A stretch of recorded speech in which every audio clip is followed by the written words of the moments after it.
Winkowich. And then Swish and I will have a talk in just a little bit. You're listening to the West Delaware Football Pregame Show on Mix 94.7 KMCH. Contact me, Chad Frazier, at BC Land Services in Earlville for all your maintenance projects such as tree removal and trimming, small dirt work projects, lawn seeding, and more. BC Land Services is fully insured and licensed. Contact me at 563-590-8074 or on Facebook. And best of luck to all area athletes and coaches.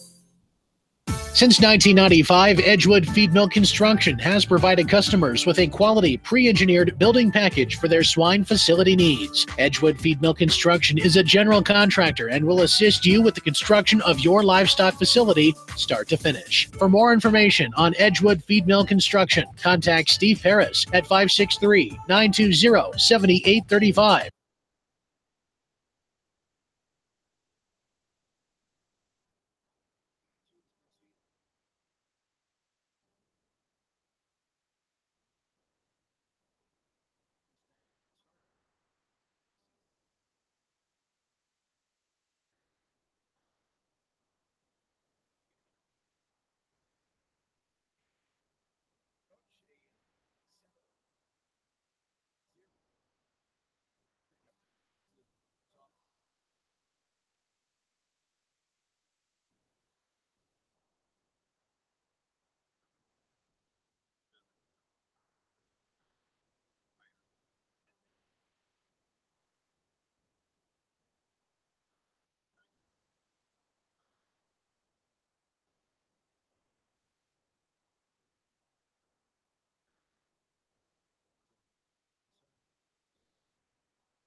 This is Fred Smock from Dunlap Motors in Independence with Chevy, Buick, and certified pre-owned Chevy, Buick, and GMC, and nearly 300 new and used cars and trucks in stock. We have big town inventory with small town service. Go to DunlapMotorsIndy.com. At Precision Collision, we are committed to providing you with high-quality auto body repair and paint refinishing. Our expertly trained technicians can repair all accidental damage and get you back on the road in no time. Come visit me, Jeff, for a free estimate. We are located along Highway 20 at the Delaware turnoff. Precision Collision. One call does it all. Quality guaranteed.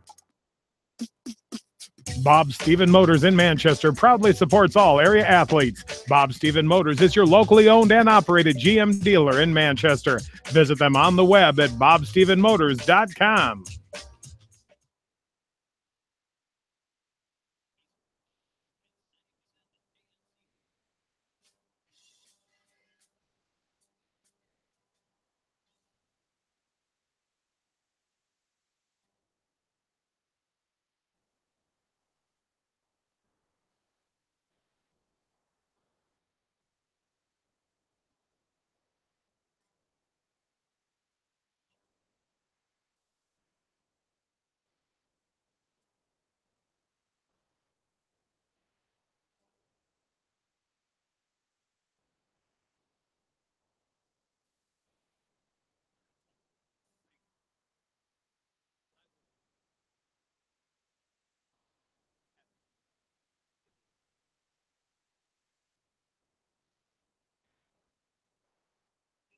Back in week number 2 of the season.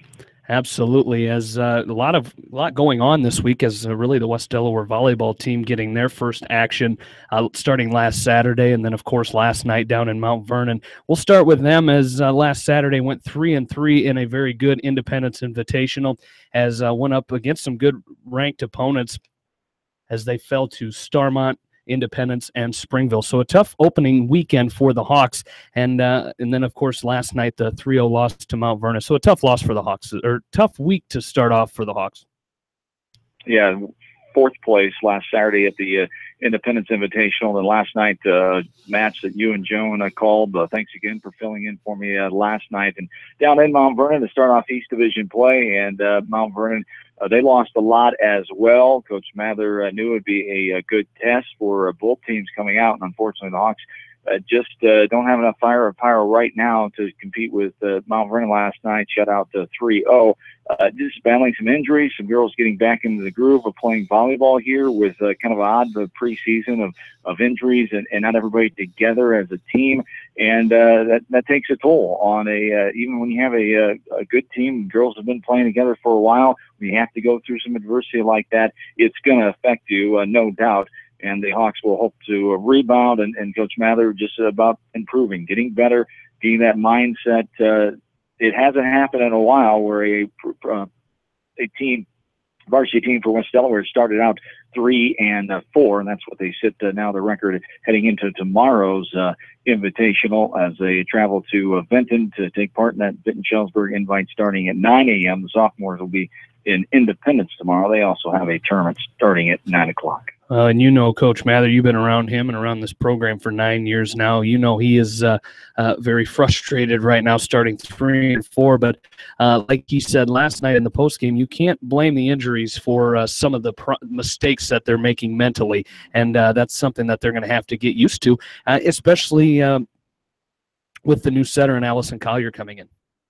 Yeah, that's why he's frustrated. You can't blame the injuries, but it also plays a part because you're having other girls playing in positions that they might not be totally used to. You're playing with different girls, but it's not an excuse. It may be a factor here and there, but he knows these girls are better than they're playing, and that's what he has to get out of them and get that mindset of using those excuses and those kind of things and get them past that and playing a better Hawk volleyball.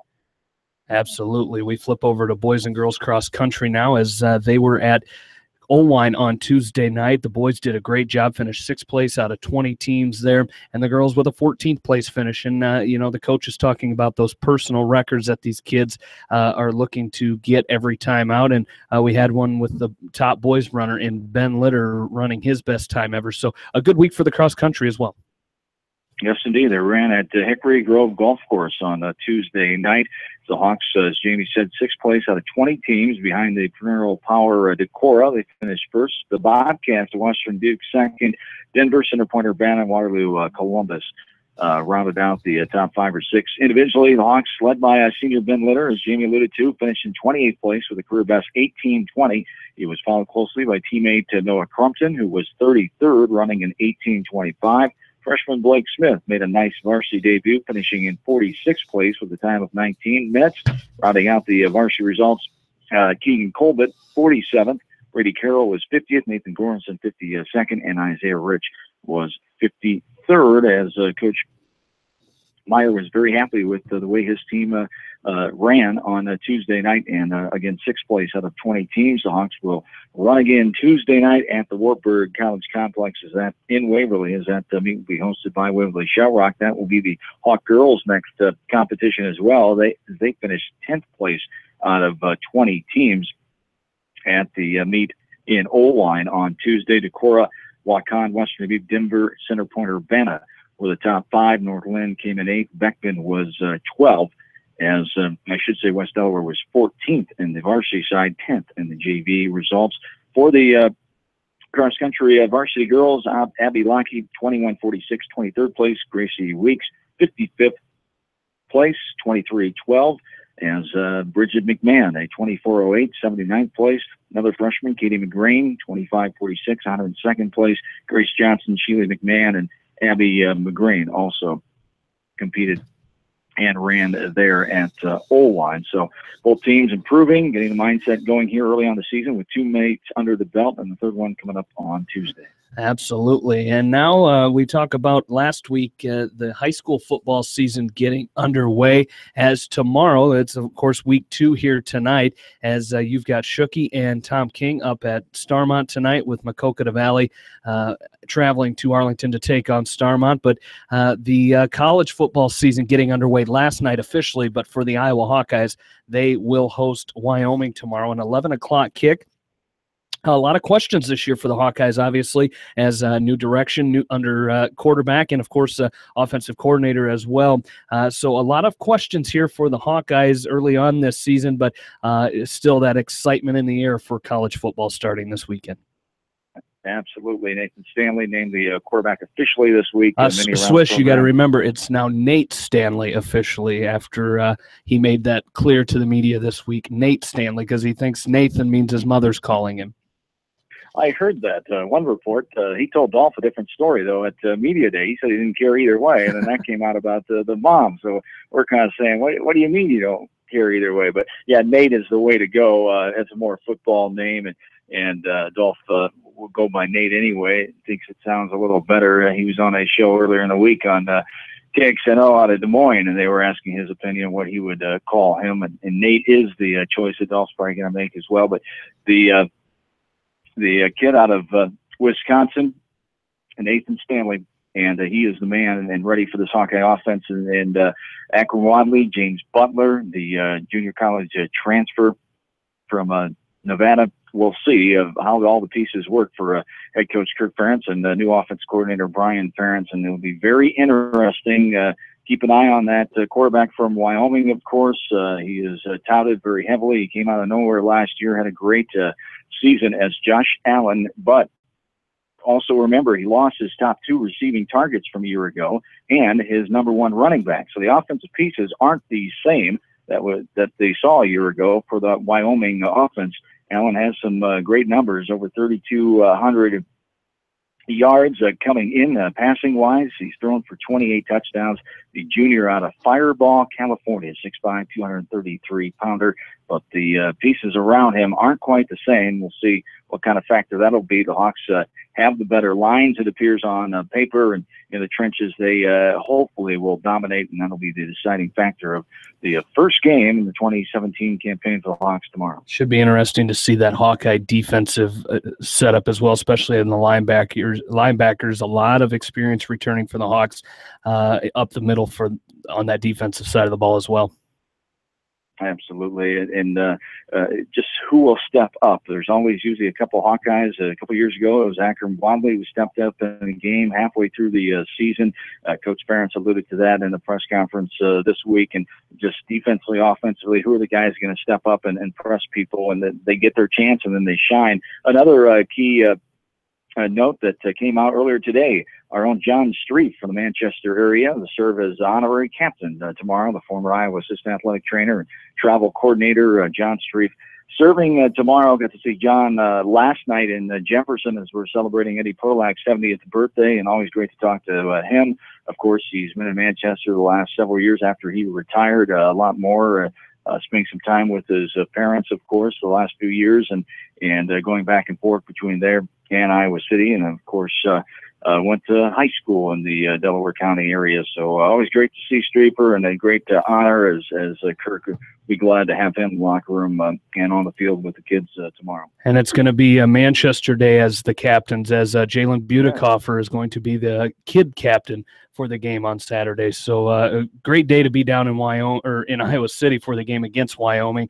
Now, there's some discrepancies on who won last year. Was it you or Bill who won the picks last year? Because I lost that piece of paper. I told Bill he won. He thinks you won. And there's some argument there, and I really don't remember. So you're going to have to pick first regardless anyway, as you always do. So a prediction, I think the Hawks last check were favored by 11.5 maybe in that game tomorrow. So let's you can start off the season with your prediction. All righty. Well, I am liking 11, 12-point spread. I think the Hawks will cover that. Let's go Hawkeyes 32, and we'll go 19 for Wyoming. 32-19. That is a total of 51 points. And that's the current high right now is 51. So best of luck to you in the rest of the week, as of course a very busy week for you when it gets to opening opening day for the Iowa Hawkeyes. Best of luck to you, and of course the rest of the Hawkeye Radio Network, which you can hear starting here on KMCH tomorrow morning at 9 o'clock with that 11 o'clock kickoff. Also right here on KMCH. Swish, thanks for joining us, and best of luck to you guys tomorrow in the opening week. You betcha, Jamie. Good luck to you guys tonight, to you, Aaron, and Bill, and great luck to the West Delaware Hawks as they try to go 2-0 in Mount Vernon tonight against the Mustangs. Absolutely. A lot of Hawks and Mustangs tonight. We'll touch more on that as we go along here. Thanks to John Swisher for joining us here. We'll continue with more right after this on the West Delaware Football Pregame Show from KMCH Sports. When it comes to financial planning, most financial companies focus on your income. At Northwestern Mutual, we focus on your outcome. It takes the right financial partner who cares as much about your future as you do, building a financial plan to meet your life's priorities and helping you achieve the financial security you're after. Focus on your financial outcome with Northwestern Mutual. Contact me, Mitch Payton, or Matt Schulte today. You and Northwestern Mutual, stronger together. American Trust and Savings Bank wishes all area athletes and coaching staff continued success. American Trust and Savings Bank, with locations in Dyersville, Farley, Dubuque, and Des Moines. Simply better banking. Check them out at americantrust.com. Member FDIC, equal housing lender. Eastern Iowa's variety station, Mix 94.7 KMCH.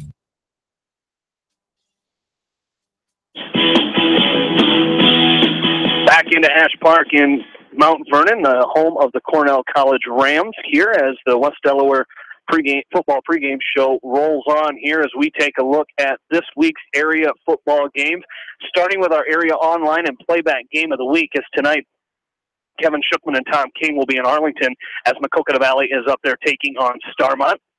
Western Dubuque will be taking on Beckman in Dyersville tonight. Independence hosts Clear Creek Amana.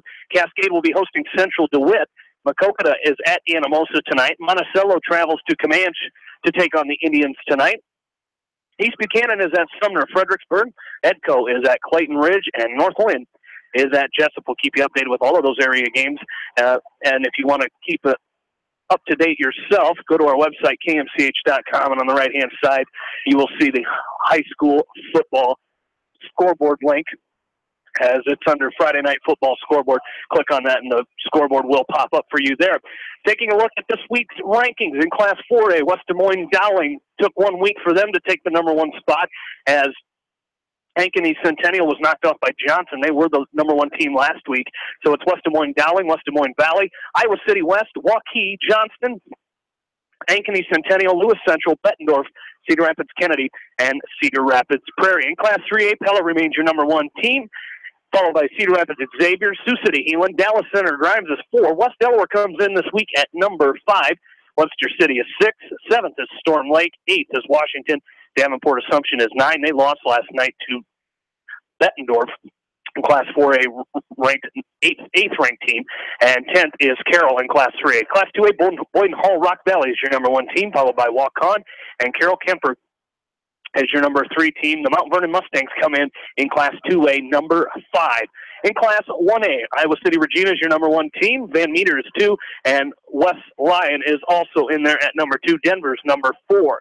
In Class A, Council Bluffs St. Albert is your number 1 team, followed by Gladbrook Rhinebeck, and West Sioux is your number 3 ranked team. Again this week, Northland and East Buchanan both receiving votes. As we've got our coin toss in the books, West Delaware will receive the opening kick here tonight. And on that for the offense for the West Delaware Hawks up front is Reed Hogan. He's a 6 foot, 190-pound senior. Left guard is Ben Ridenauer. Isaiah Himes is the center. Right guard is Parker Ostrander. And the right tackle is Matt Wickman. Backs and receivers for the Hawks, Cameron Cook, Logan Wynn, Mitchell Mangold, Tyler Kelly. Jared Helly, the senior, is your starting running back. And the quarterback, again, is junior, 6'2", 184-pound Nick Casey. Defensively, to start this game off for Mount Vernon, up front is Zach Perry, Cody Connolly, Coy Martin. The linebackers, they come with 4 of them. It's Andrew Luwaji, Colton Clark, Paul Ryan, and Mitchell Luwaji. The cornerbacks are Blake Booth and Matt Gearhart, and your safeties are Tyler Elliott and Cale Snedden. When the Hawks come out on defense up front, they will come out with Jordan Brees, Hunter Zeezer, Justin Brown, and Derek Krogman. Your linebackers are Harrison Goebel, Ben Ridenauer, and Caleb Curley. Cornerbacks Tyler Kelly and Mitchell Mangold, and your safeties are Logan Wynn and Drew Wubina. Offensively for the Mustangs, when they take the field on offense, up front for them is John Butts, Cody Connolly, Zach Perry, Matt Fish-Lachelle, and Cody Guillaume. And the backs and receivers for the Mustangs are Zach Baker, Jack, Blake Booth, Matt Gearhart. Your tailback is Colton Clark, and quarterback is senior Drew Adams. We will take a break and get you set for the start of this football game in just a little bit. We'll come back and talk with Bill Logan and Aaron Plain, listening to the West Delaware Football Pregame Show on Mix 94.7 KMCH. Sight and good vision is very easy to take for granted until it is taken away. Advanced Eye Care Associates of Eastern Iowa is here to help you. Advanced Eye Care Associates of Eastern Iowa, located at 225 West Main Street in Manchester and 1113 West 3rd Street in Vinton. From Gateway Appliance in Manchester. When you need service, call us. If it's time for a new appliance, we have the selection you're looking for. Gateway Appliance Sales and Service, 111 West Main Street in Manchester. Or find us online at gateway.biz. That's G, the number 8, WAY.biz, and on Facebook. Anderson is the leader in doors and windows. They set the bar high with high-performing, dependable, energy-efficient products for your renovation and building projects. Contact your local vendor, Delhi Lumber, at 922-2404 for all of your window needs. Delhi Lumber, your authorized Anderson Windows dealer, big-town quality with small-town service. This is Dr. Tim Collier from Dental Associates of Manchester. We take pride in the environment we provide our patients with a caring attitude and unsurpassed comfort. For the kind, compassionate, and competent dental care you deserve, call us at 927-GRIN. Dental Associates of Manchester, creating healthy smiles for life.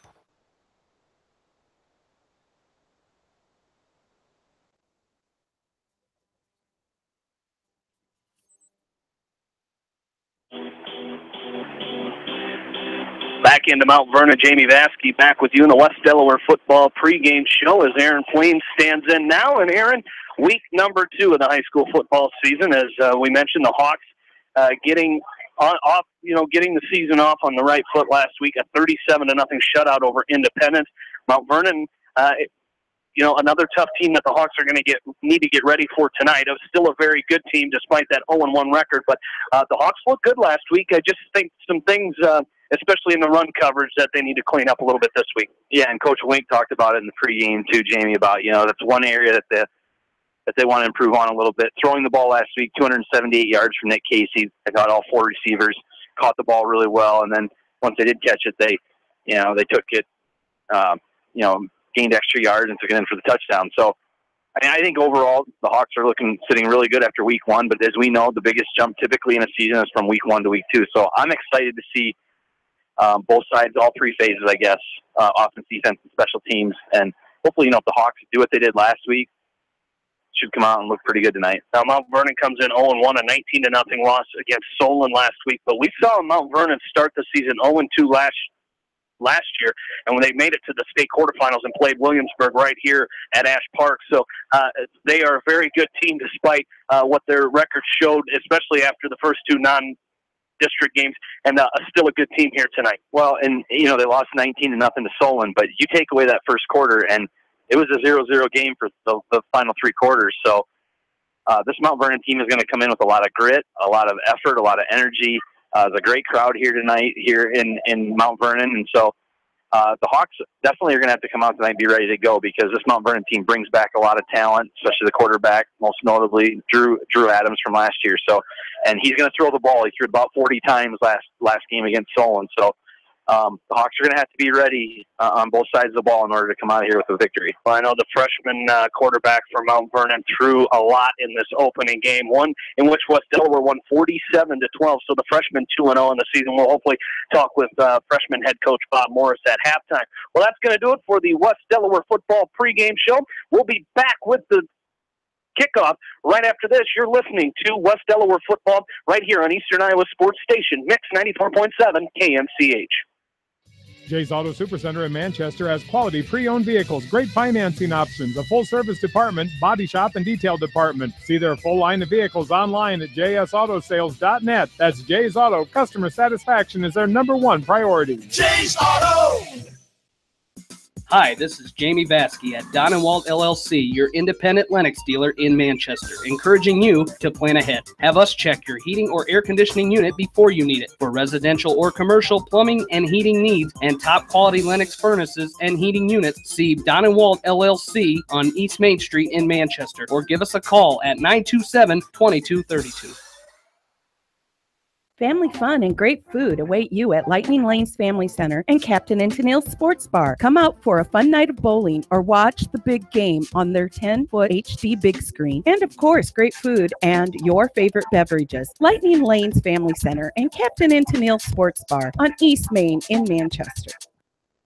Farmers Savings Bank proudly supports all area athletes and their coaching staff. For all your banking needs, visit them in Colesburg, Elkport Garber, Strawberry Point, Arlington, and Aurora, or online at farmersavingsbank.com. Member FDIC. Viafield is your headquarters for all your seed, chemical, and fertilizer needs. They have professional service and quality products needed to bring the best crop to market. Viafield, providing growth opportunity for 18 locations across northern Iowa and southern Minnesota. The Eastern Iowa Shopping News and the Dyersville Commercial recognize the hard work and dedication of all area athletes. Check out the weekly sports section in the commercial for scores and information. The Eastern Iowa Shopping News and Dyersville Commercial, supporting your communities. For fan food, not fast food, visit your after-the-game headquarters, Manchester Dairy Queen. It's quick, it's easy, your family will love it. Manchester Dairy Queen.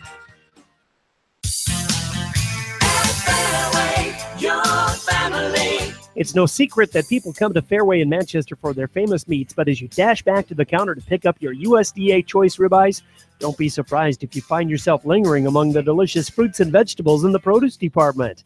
Shop Fairway in Manchester for low prices and all your grocery needs.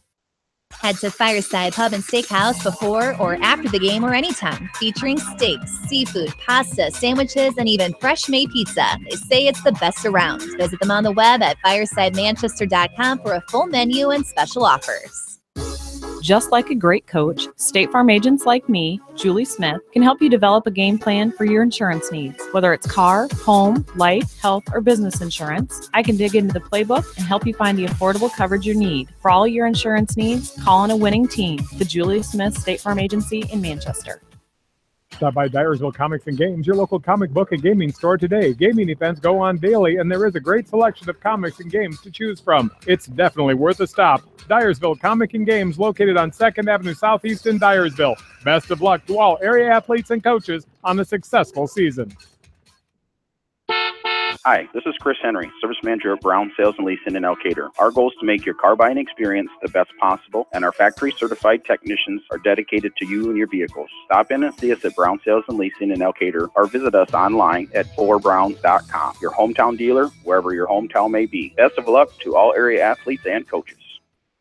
At Three Rivers, our customers come first. Your business is very important to us. Our goal is to provide you with the best products and service that you have come to expect from Three Rivers. Visit our website at threeriversfs.com or the location nearest you. Three Rivers, your partner in growth solutions.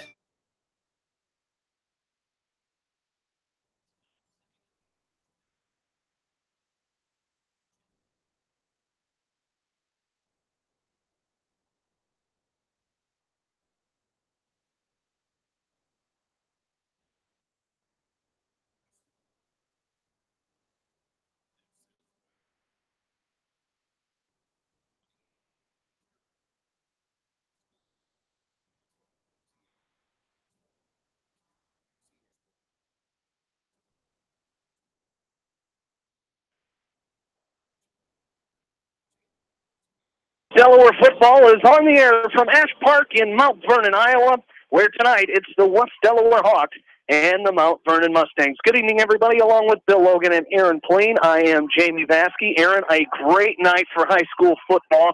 Great temperature, no wind to speak of right now, and it's your perfect, typical night for a great high school football matchup. Yeah, there's just a nice little brisk breeze out there, and it's a great night for high school football. The calendar flipped to September today, and we should have a really good matchup, Jamie. A non-district matchup. Hawks and Mount Vernon Mustangs. They're familiar with each other, played each other last year in a good football game up in Manchester, and I look for another good one tonight. The Hawks won that matchup in week 2, September 2nd of last year, 46-20, as the last meeting here at Mount Vernon was back in October of 2005, where the Hawks won 53-6.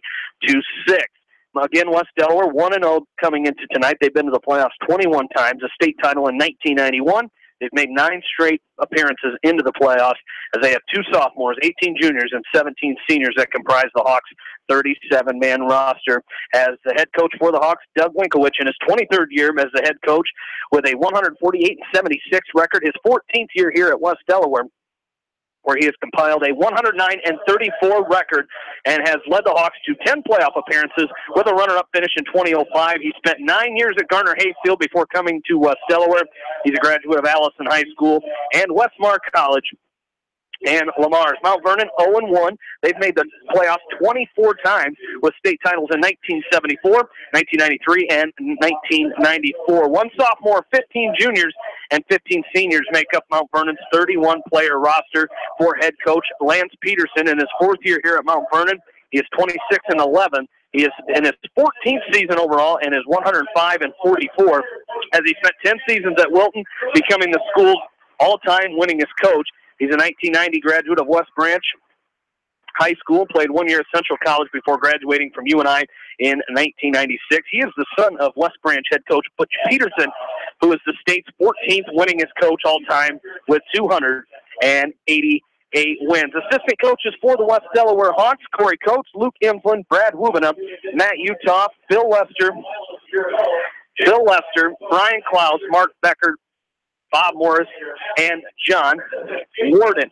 Assistant coaches for the Mount Vernon Mustangs: Matt Hattie, Jason Nossick, Dan Ketchum, Ben Kinnick, and Preston Peterson, and Matt Appleton. As we go down to the 3rd member of our broadcast team, Bill Logan is down on the West Delaware sideline tonight and every night during the high school football season. Bill, it's week number 2. You know, this is where the Hawks coaches want to see the most improvement, is between weeks 1 and 2, and they look forward to seeing that improvement here tonight.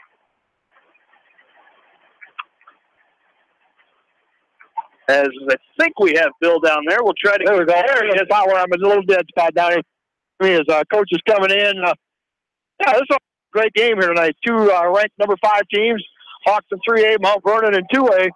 we're going to see the ball in the air a lot here tonight. I'm figuring I might have to get my second sheet or stat sheet at halftime because I think there's going to be a lot of balls thrown in the air tonight, and the team that probably throws less will probably come out on top.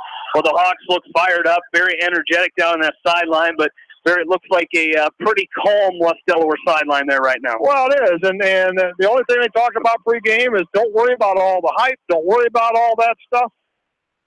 Just go out there and play the football game the way we've been taught, instructed, learned all week long about what we do. Just go do what we do and let everything else fall out there. If we give our best effort, that's all we can ask for, and hopefully it's enough to get the W here tonight. All right, buddy boy, have fun down there tonight. We'll talk to you later. We'll try to have fun, but sometimes I do, sometimes I don't. Yeah, so we'll see what I get done here tonight. Yeah, right. All right, thanks, Bill Logan down on the Hawks sideline for us tonight and every night of high school football. West Delaware will receive the opening kick as they will go from our left to our right as the Hawks come out in their road white uniforms with the black numbers, a orange stripe right down the center of the sleeve on both sides, goes all the way down the side of the jersey. They have their orange trousers on tonight with the black stripe that goes down the sides as well with high black socks. For Mount Vernon, traditional home uniforms, the maroon tops with the white numbers on the front, back, and on the shoulders. And, of course, the black pants with Mustangs down the left hip. As should be a great matchup tonight as, again, as we mentioned, the Hawks will receive this opening kickoff as back to receive for the Hawks. Looks like it's going to be Gavin Soppy and Jordan Brees deep to receive this kick for the Hawks. As kicking off for Mount Vernon is going to be Tyler Elliott. Will kick off for the Mustangs here to get this thing underway as they have 12 minutes on the clock, and we are ready for week number 2. The Hawks 1-0, the Mustangs 0-1 in the season. As playing on this artificial turf here tonight, Aaron, home of the Cornell College Rams. I believe their season will get underway tomorrow as well. I'm not sure where they are at, but playing on their home field here tonight, a great setup here in the booth, large booth, plenty of room for us, and we are set for high school football as Elliott kicks this thing off. It's going to be Gavin Soppy from his own 5-yard line. He's going to take it to the center, trying to get behind that wall. He's got it at the 15, 20, 25, 30. He's down the sideline. He's got one man to beat. That's the kicker, Elliott. And also coming in to make the stop that time was Blaine Schumacher. But Soppy brings it out right around midfield as they'll mark him down at the West Delaware 49, and that's where the Hawks will start with it, 1st and 10. Yeah, and a great job there by that Hawks special teams of kind of creating a wedge there that Soppy could just kind of exploit right down that far sideline near the West Delaware bench. And great start for this Hawk football team, especially this offense right here, able to start the ball almost at midfield. So should give Nick Casey and company a good opportunity to hopefully get this show going well right off the bat. Pistol formation is where the Hawks usually work out of primarily. They give to Helly on the first play of the game. He barrels over to the 48-yard line. Gain of 3 that time as he's brought down out there by Colden Clark, the linebacker. As again, that pistol formation is Nick Casey is 4 yards off the ball, 4 or 5 yards off the ball in the shotgun formation, and a couple yards behind him is the running back. And they vary their wide receivers as this time they're going to come out with a single wide receiver to the 2 wide receivers to the left, or 1 and 2, 3 to the right. As Casey comes set, he looks to pass, and I believe the Hawks may have jumped offside. They did. First penalty of the game here for the Hawks is an illegal procedure penalty against the Hawks. That'll back them up 5 yards.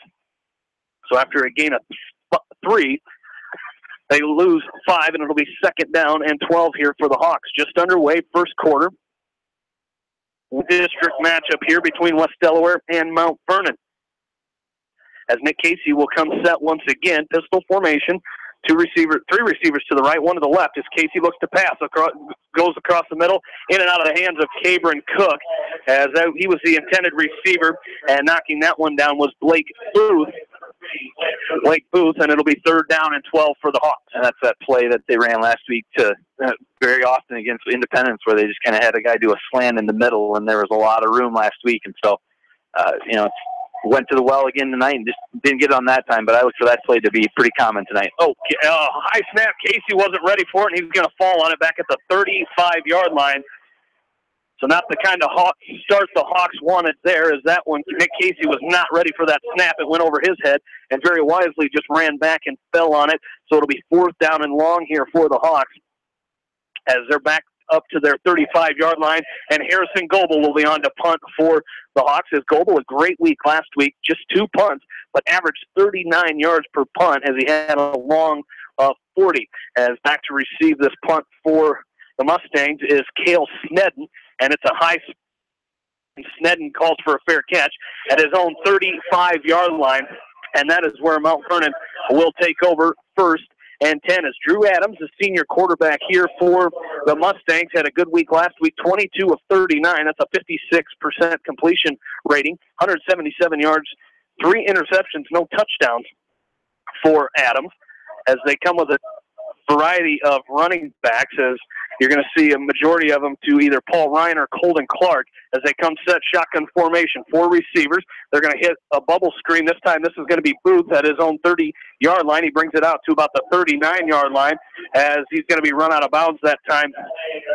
That's going to be Logan Wynn, as it looks like a gain of 4 that time for the Mustangs. Going to be at their own 39-yard line. 2nd down and 6 for Mount Vernon. 10 minutes, 20 seconds left to go here in quarter number 1. No score. As a fake, they're going to go down the field, and wide open is the receiver, and he's got it at the 30, and he's going to go in for the touchdown. It was Matt Gearhart for the touchdown. 61 yards for the Mount Vernon touchdown as they get on the board. It's 6-0 here with 10:13 left to go. They pump faked on that bubble screen and threw it deep, and Gearhart was there. Yeah, and it was a beautifully thrown ball by Adams. He just laid it right out there, and Gearhart had about 3 yards on the Hawk defender. And unfortunately, it's what we knew coming in. Drew Adams has got a good arm on him, and he knows who his receivers are, and he hits them in stride, and that was a perfect example of it. So the Hawks are going to have to be ready for that tonight. Tyler Elliott on for the extra point for the Mustangs. Out of the hold of Drew Adams, the ball is placed, the kick is up, and it's good. Mount Vernon leads it 7-0 with 10:13 left to go in quarter number 1. We'll take a break and come back. You're listening to West Delaware Football from KMCH Sports. Citizen State Bank, your locally owned, community-minded, and customer-oriented bank, is here to serve you. Choose one of their 7 convenient locations in Winthrop, Monticello, Manchester, Ryan, Strawberry Point, Hopkinton, and Nubiana. Citizen State Bank, community banking with people you know, member FDIC. This is Jamie Baskey, the voice of the West Delaware Hawks, and I've had the chance to review the Good Neighbor Society's playbook, and I got to tell you, they are friends in your neighborhood, designing plays to get you home fast. If you need help getting back in the game, contact the Good Neighbor Society Rehab to Home team at 563-927-3907.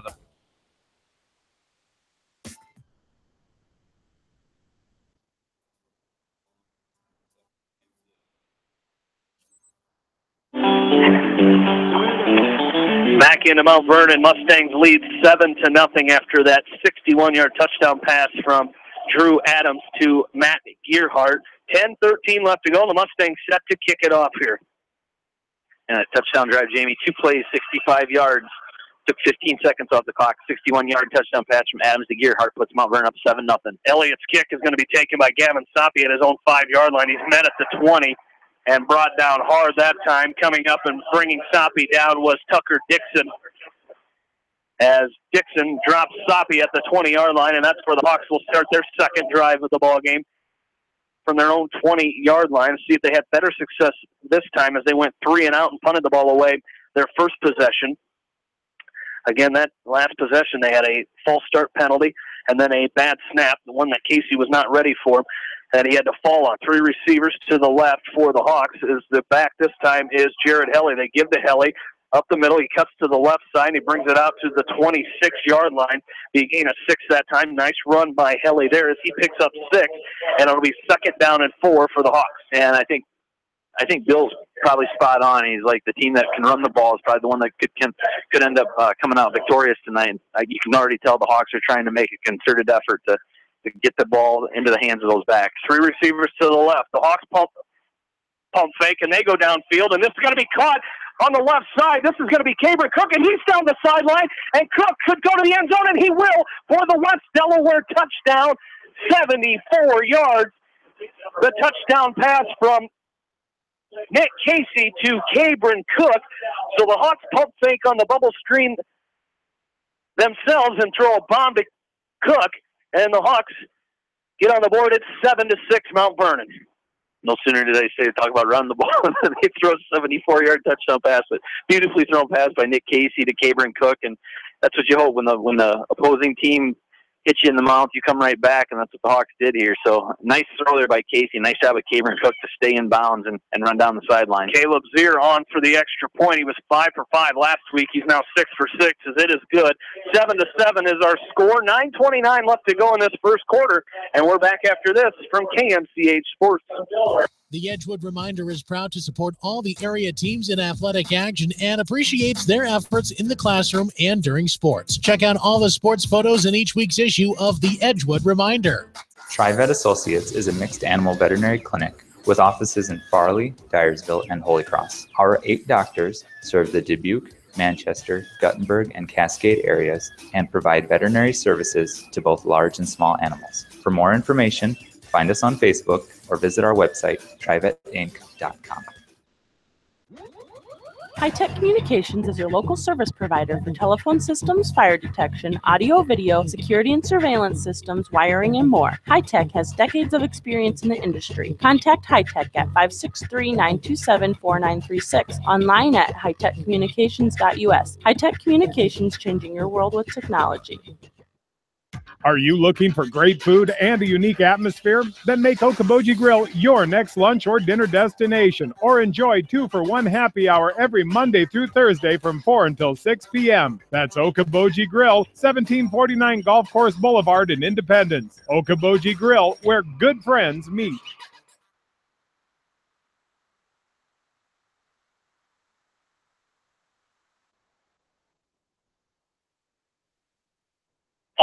Back into Mount Vernon, Hawks and Mustangs tied 7-7 here, as it was Tyler Elliott returning this one for Mount Vernon. Finally brought down a nice return out to the 41-yard line. Brody Todden finally brings him down, but that's where Mount Vernon will start 1st and 10 at their own 41-yard line for their second drive of the game. Their last one ended in a touchdown, as Adams is going to hand off here, and he's wrapped up as they give the ball that time. That's Paul Ryan, the ball carrier,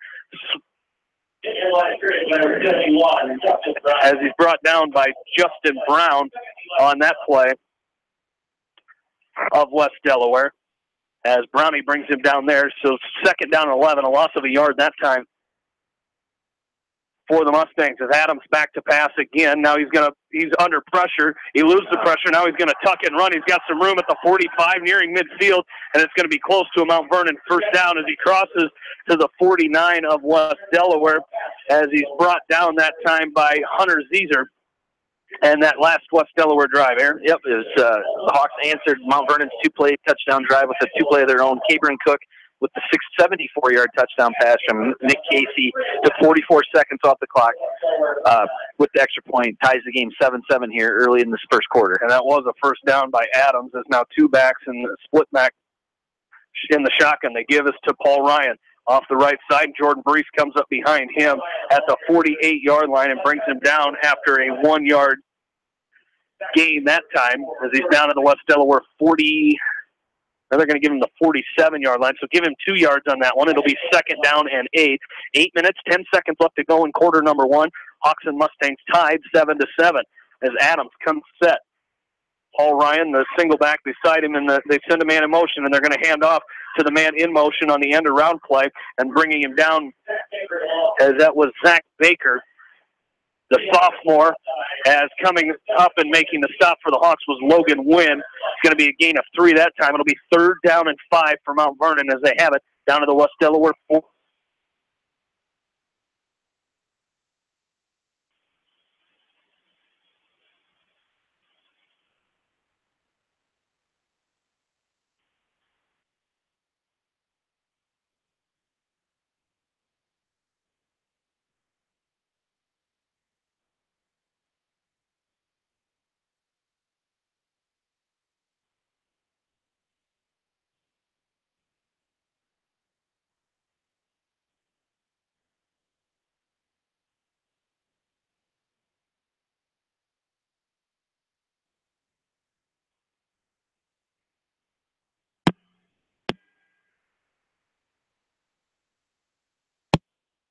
When selecting the right tire for your vehicle, you want choice. Bobin Tire and Automotive Service in Manchester gives you choice with the top tire brands available today.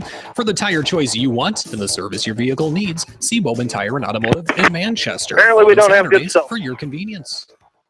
Whether it's an orthopedic, sports, or occupational injury you are suffering from, Regional Medical Center Therapy Services has you covered.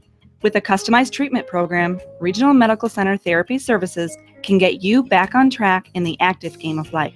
Regional Medical Center, excellence in healthcare, close to home.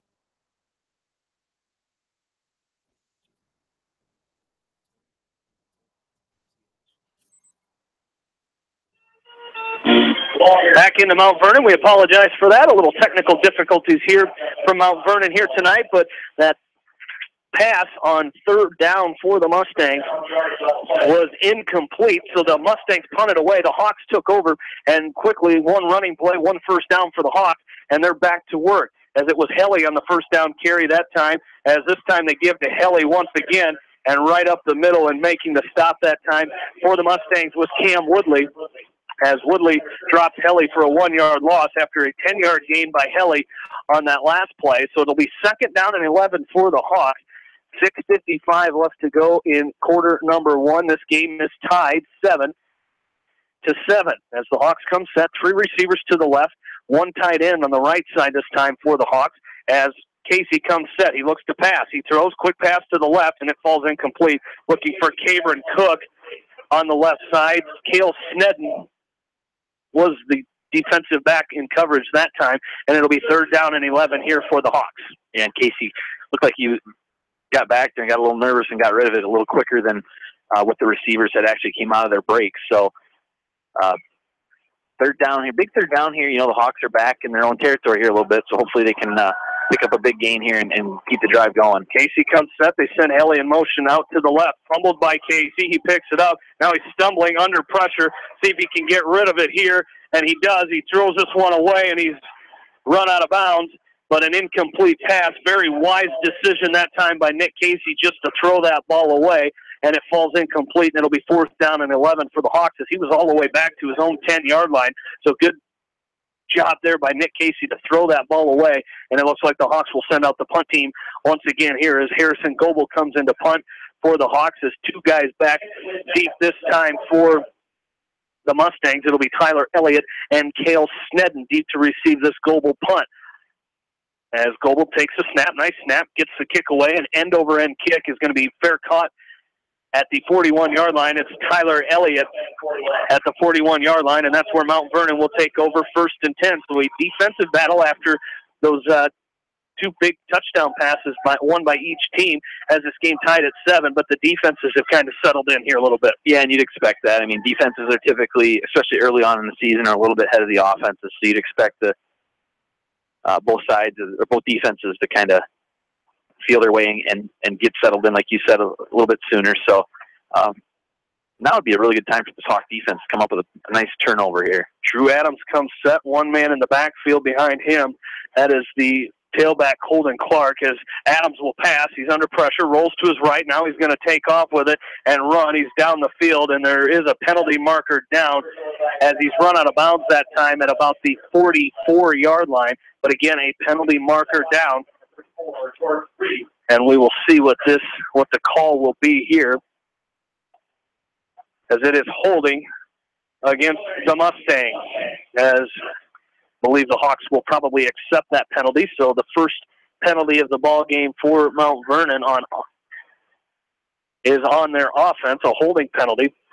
That's the second time, Jamie, where the Hawks have had a nice job kind of keeping Adams in the pocket. And, you know, we talked about him throwing the ball, but, man, he's done a good job of trying to keep him in the pocket, but he's gotten loose, and he's picked up, you know, roughly 10 yards on both rushing attempts. So this Drew Adams from Mount Vernon, Jamie, he's one of the better quarterbacks the Hawks are going to see this year. First and 19 here for the Mustangs as they're going to do a draw. This is going to be the give is to the tailback that time, Colden Clark, as he carries it up for about 5 or 6 yards up to the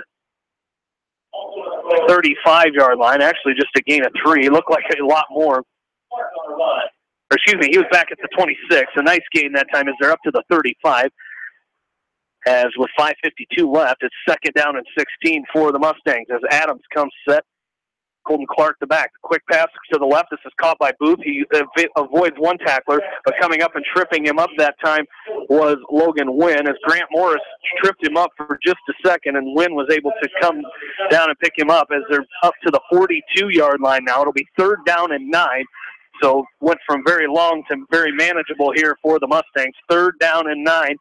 Game tied 7-7 midway through the first quarter as Adams looks to pass. He throws deep down the field looking for Gearhart again, and it's caught at the 25, and he's brought down by Mangold at about the 7-yard line as, again, just a little bit faster, Matt Gearhart was able to get away just enough from Mitchell Mangold for the nice catch, and they're down to the 8-yard line of West Delaware, and it'll be first and goal for the Mustangs. Yeah, this time it wasn't a stop and go or anything. He just flat.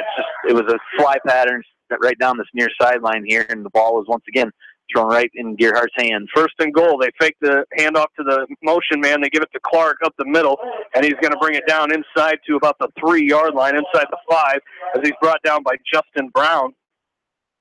By the Hawks, Justin Brown. So it'll be second down and goal for the Mustangs. Ball at the, looks like the 2-yard line is where they're going to place this. So the Mustangs quickly back on offense here. They give us to Clark up the middle, and he is going to be stopped just short of the goal line at the 1-yard line. So nice stop there by the Hawks. As coming up and making the stop were Grant Morris and Jordan Brees. So it'll be third down and goal for the Mustangs. 4:20 left to go in this first quarter as this game is tied at 7, as it'll be third and goal from the 1. Colton Clark still the running back in the backfield. Shotgun formation for Drew Adams. As he's going to fake the handoff to Clark, and he's going to try to take it himself, and he is going to be, I believe he's short. He looks short from up here as the Hawks wrapped him up as he kept it on the quarterback keeper. And he did not get there. It's going to be at about the half-yard line. Right on the goal line is where this ball is. Mustangs will hurry to the line. They'll go under center this time, as it'll be fourth down and goal for the Mustangs. Off. They get him off. It's going to be offsides against the Hawks.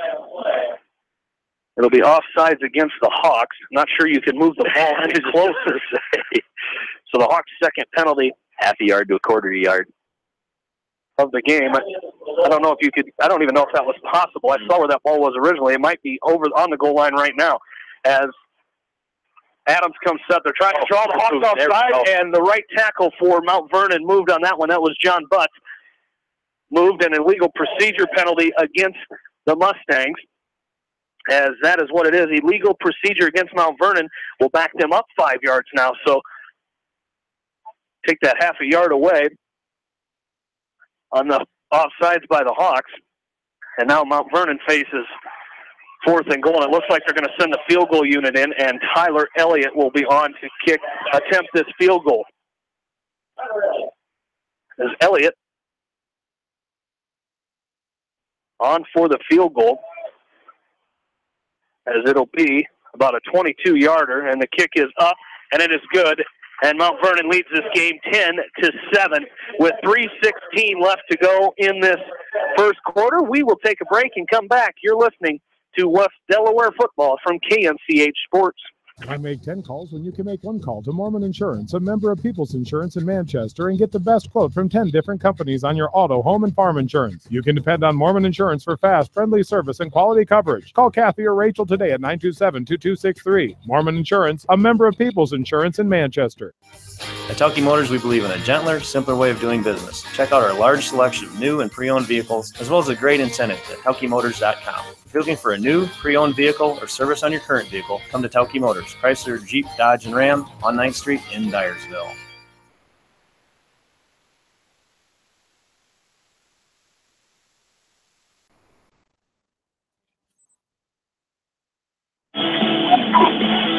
Back in Mount Vernon, Jamie Vaskey, Aaron Pleen, Bill Logan. In-studio producer tonight is Rob Edwards, back in the studios of KMCH. 3:16 left to go first quarter. Mount Vernon leads at 10-7.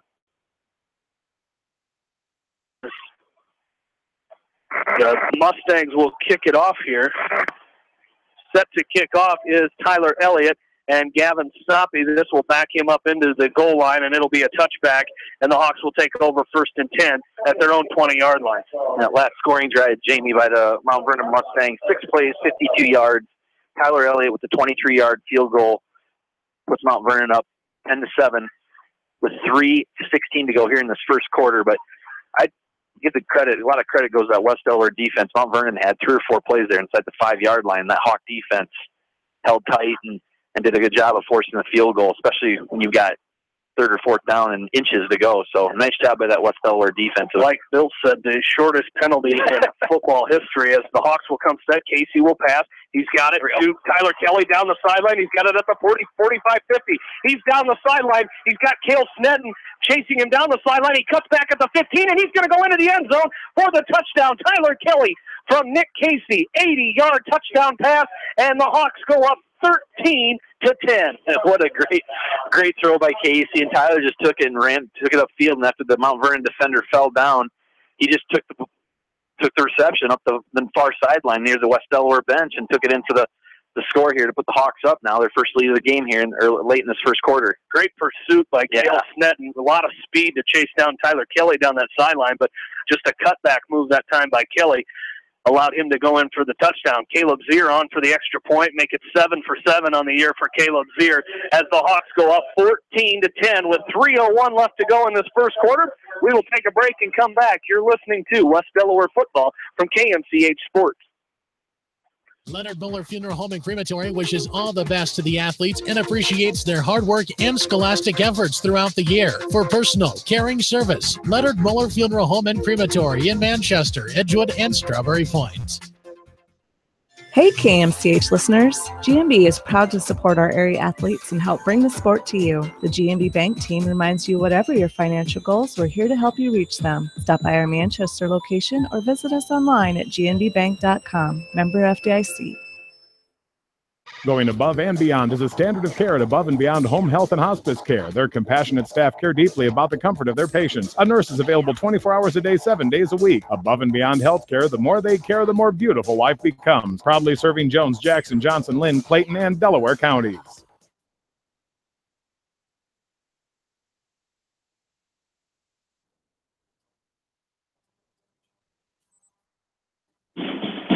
Back into Mount Vernon, Hawks take a 14-10 lead with 3:01 left to go in this first quarter as getting set to kick off is Derek Krogman.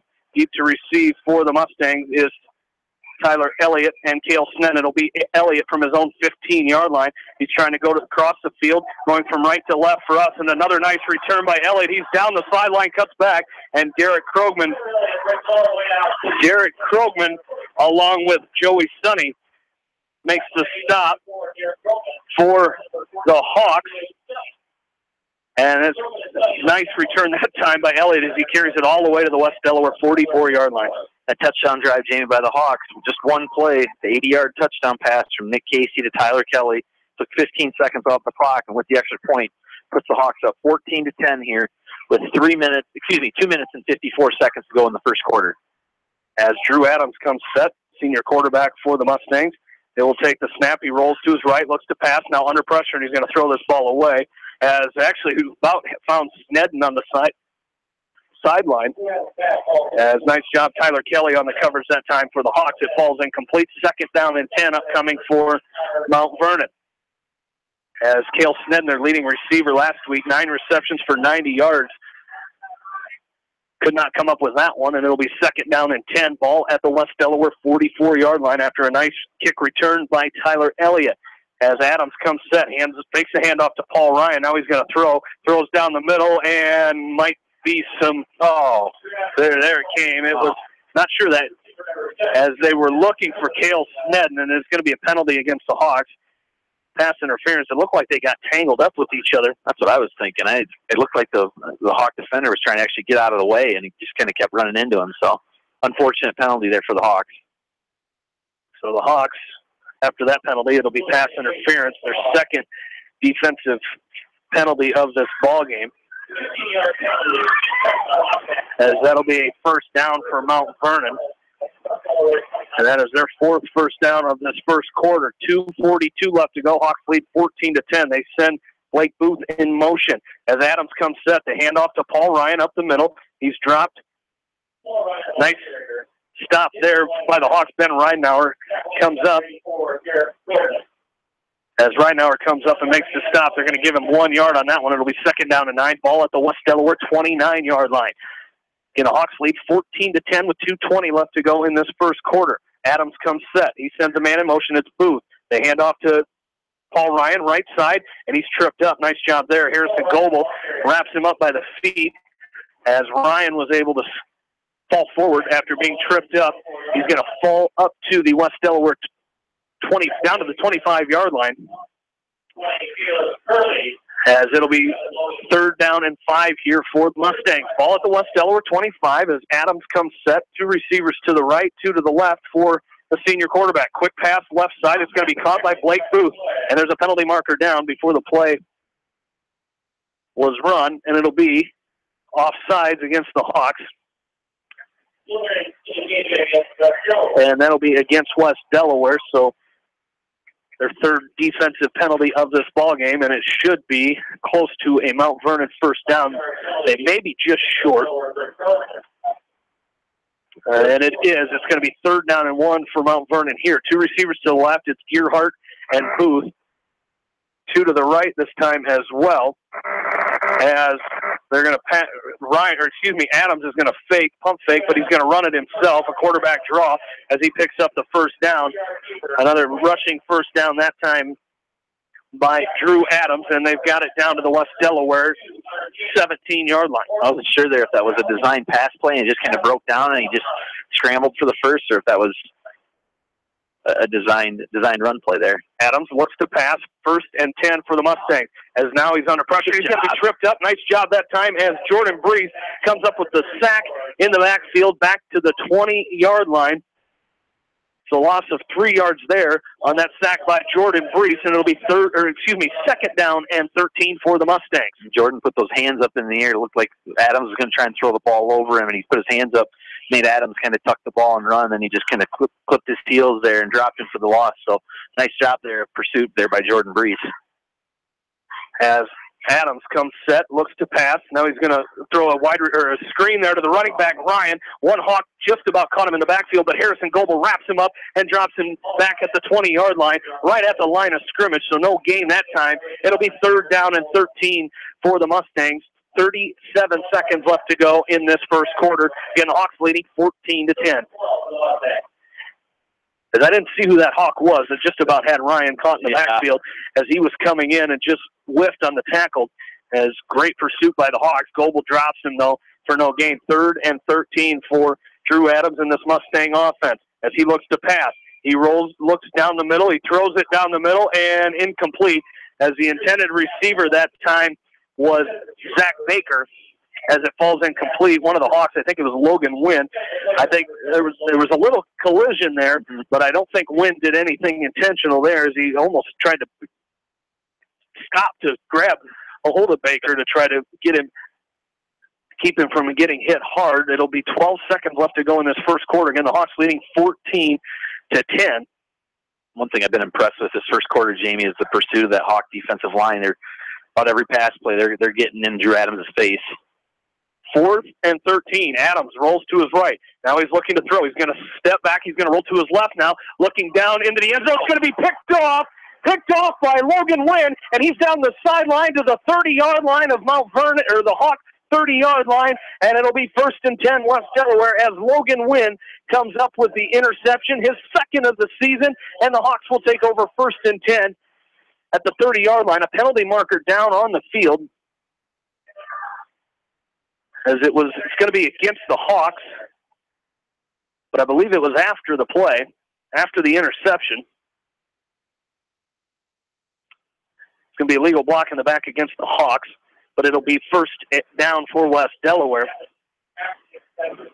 So the Hawks will get another penalty that time. This one, they're 4th on the defense, so it'll back them up, but that's going to do it for our first quarter. Hawks lead 14-10. We'll switch sides and bring you right back for the start of quarter number 2. You're listening to West Delaware football from KMCH Sports. At Dupaco Community Credit Union, we know debt happens. A debt checkup from Dupaco ensures it's not costing you more than it should. With historic low interest rates, now is the time to bring your loans to Dupaco. Contact us at 563-927-6187 or visit dupaco.com.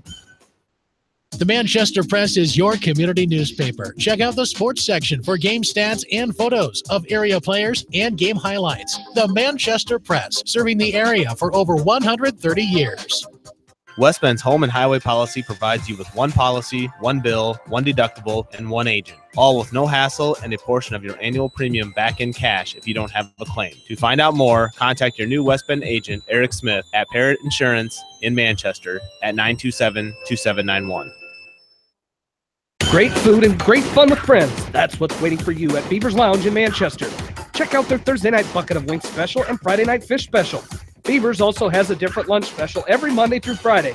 Beaver's Lounge on the corner of Main and Madison in downtown Manchester. Leave it to Beaver's to show you a good time. Newhouse Construction and Concrete is proud to support all our area athletes. Give Phil a call at 927-5178 for your commercial, ag, or residential projects, or visit newhouseconstruction.com. Newhouse Construction and Concrete turns design into reality.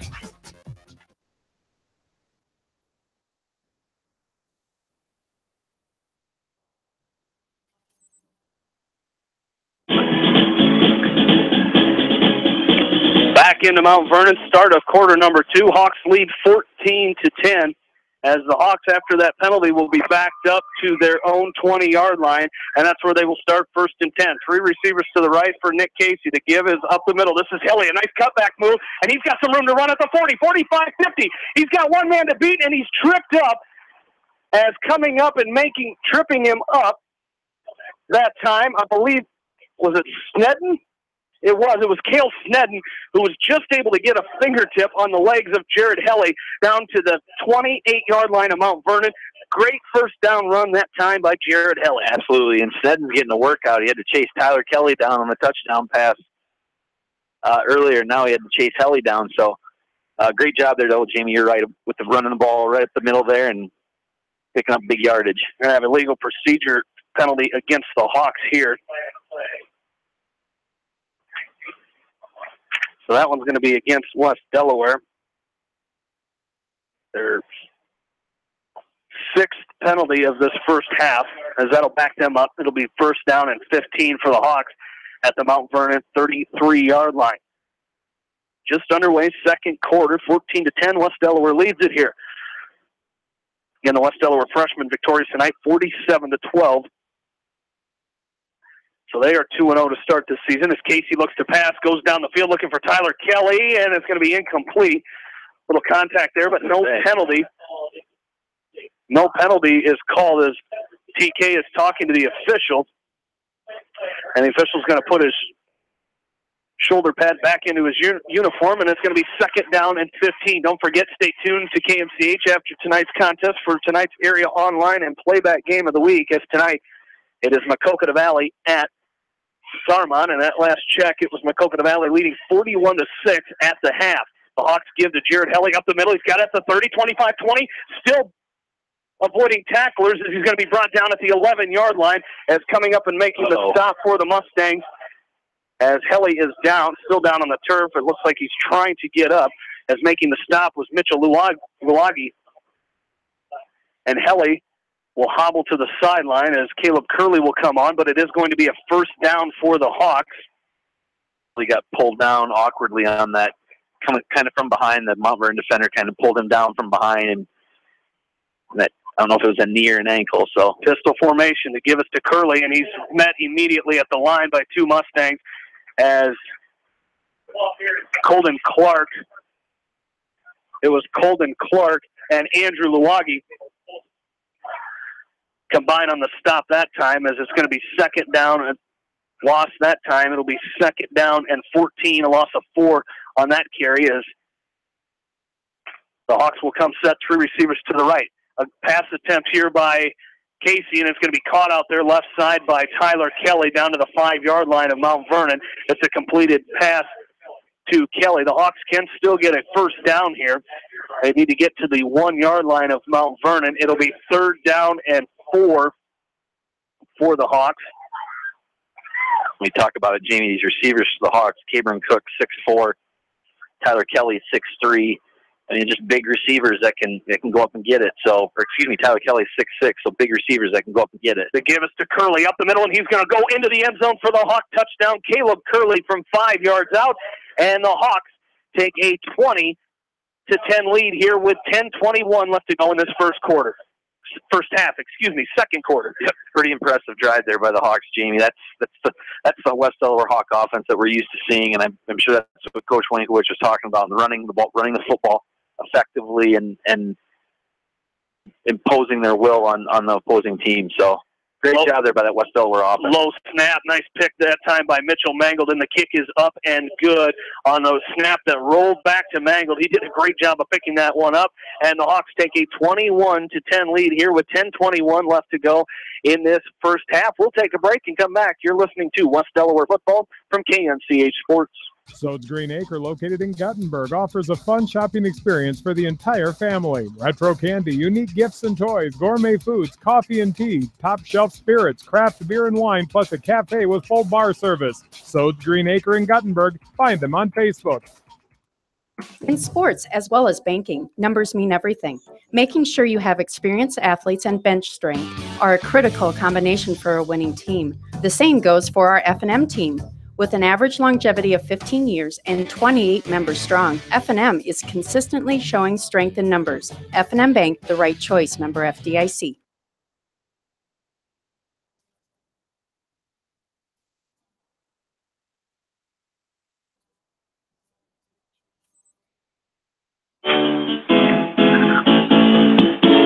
Back into Ash Park in Mount Vernon, Iowa. West Delaware leading this one 21-10 with 10:21 left to go here in quarter number 2. There's the Hawks with a nice touchdown drive that time, Aaron. Absolutely. 6 plays, 80 yards. Caleb Curley with the 5-yard touchdown run. Took 1 minute and 39 seconds off the clock. Puts the Hawks up now 21-10 with 10:21 to go here in second quarter. Derek Krogman will kick this one off, and it's going to go into the end zone as Tyler Elliott will watch this one bounce down and into the end zone, and Mount Vernon will take over 1st and 10 at their own 20-yard line. Great drive by that Hawks as they increase their lead 21-10 as the 5th-ranked Hawks in Class 3A, leading the 5th-ranked Mustangs in Class 2A here as the Hawks 1-0 after their win last week against Independence. Mount Vernon 0-1 after a 19-0 loss against Solon in week number 1 as the Mustangs come out. Shotgun formation, 4 wide receivers. Drew Adams with Colton Clark standing next to him. They send a man in motion, and they're going to give to Clark left side. He's wrapped up in the backfield. Nice job by the Hawk defense that time. Is coming up and helping on that one was Grant Morris as Morris wrapped him up after looks like it's going to be a gain of 2 yards as it'll be 2nd down and 8 here for the Mustangs. As Drew Adams will come back, set shotgun formation, sends a man in motion from right to left as the Mustangs go from our left to our right. As Adams looks to pass, he's going down the field, and the defender and receiver get tangled up as he was looking for Dietrich Vonderchek. Vonderchek couldn't come up with that one. It'll be 3rd down and 8 for the Mustangs here. Ball at their own 22-yard line with 9:43 left to go in this first half. Nice job there by Tyler Kelly of turning his head around and identifying where the ball was there, but also knowing where the receiver was too. So good pass defense there by Tyler Kelly. As Adams comes set, 3rd down and 8. He pump fakes, looks to throw, going to go down the field looking for Snedden down the field, and it's going to be incomplete. As he's showing that he came up with it, but that ball bounced. His great job on the coverage that time by Drew Wubena, and it's going to fall incomplete, and it'll be 4th down and 8. Other scores to tell you about around the area tonight: Western Dubuque leading Beckman, 21-14. That game in the second quarter. Anamosa leading Maquoketa 7-0 in quarter number 1, and Monticello with a 14-0 lead over Comanche. That also in the first quarter. As it looks like is there a penalty marker down? It looks like it may be delay of game against Mount Vernon. Now it's going to be illegal substitution, I believe, against the Hawks. They've got one going off the field here. They had 12 players on the field.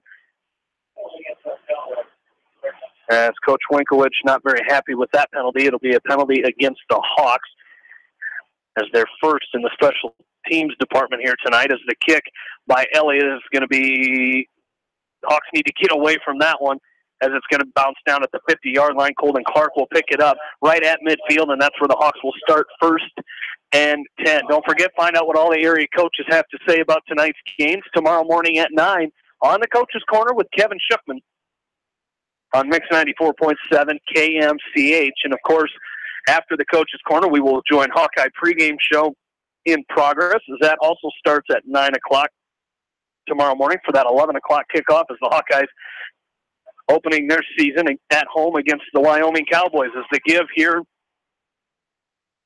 from Casey, we'll try to see who the running back was that time. It looks like it is going to be Jared Helly, so he's back into the ball game. Good to see that. As Helly back into the ball game, got up a little slow that time, but he looks all right as he picks up 3 yards. It'll be 2nd down and 7 for the Hawks. 9:05 left to go.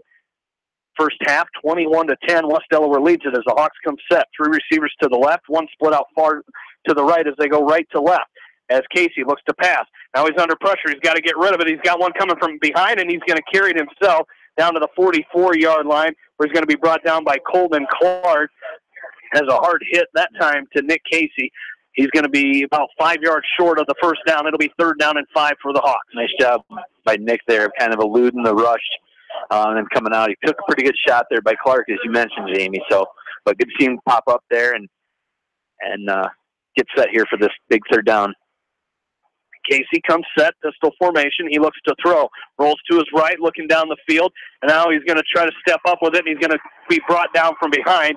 Right at the line of scrimmage is coming up and making the stop was Coy Martin. As Coy Martin makes the stop, and it'll be 4th and 5 for the Hawks. 8:15 left to go here in this second quarter. Again, Hawks leading 21-10. And Coach Winkowicz wants a timeout. We will take one as well. We will be right back. You're listening to West Delaware Football on Mix 94.7 KMCH. Just like you take pride in your vehicle, we take pride in the service work we provide. This is John from Georgian Auto in Manchester. Whether it's routine maintenance or major repairs, we'll take care of your car and get it back on the road. Georgian Auto in Manchester, where complete automotive service and repair is our complete focus. You may not wear glasses or contacts, but how do you know if you're seeing your best or if your eyes are healthy? Why not be proactive and get your eyes examined? Dr. Daniel E. Mersch and his professional staff at Manchester Family Vision can help. Call 563-927-3682 to schedule an appointment. Manchester Family Vision Center wishes all the local sports teams best of luck this season. Manchester Family Vision Center on West Main, where clear vision begins with healthy eyes.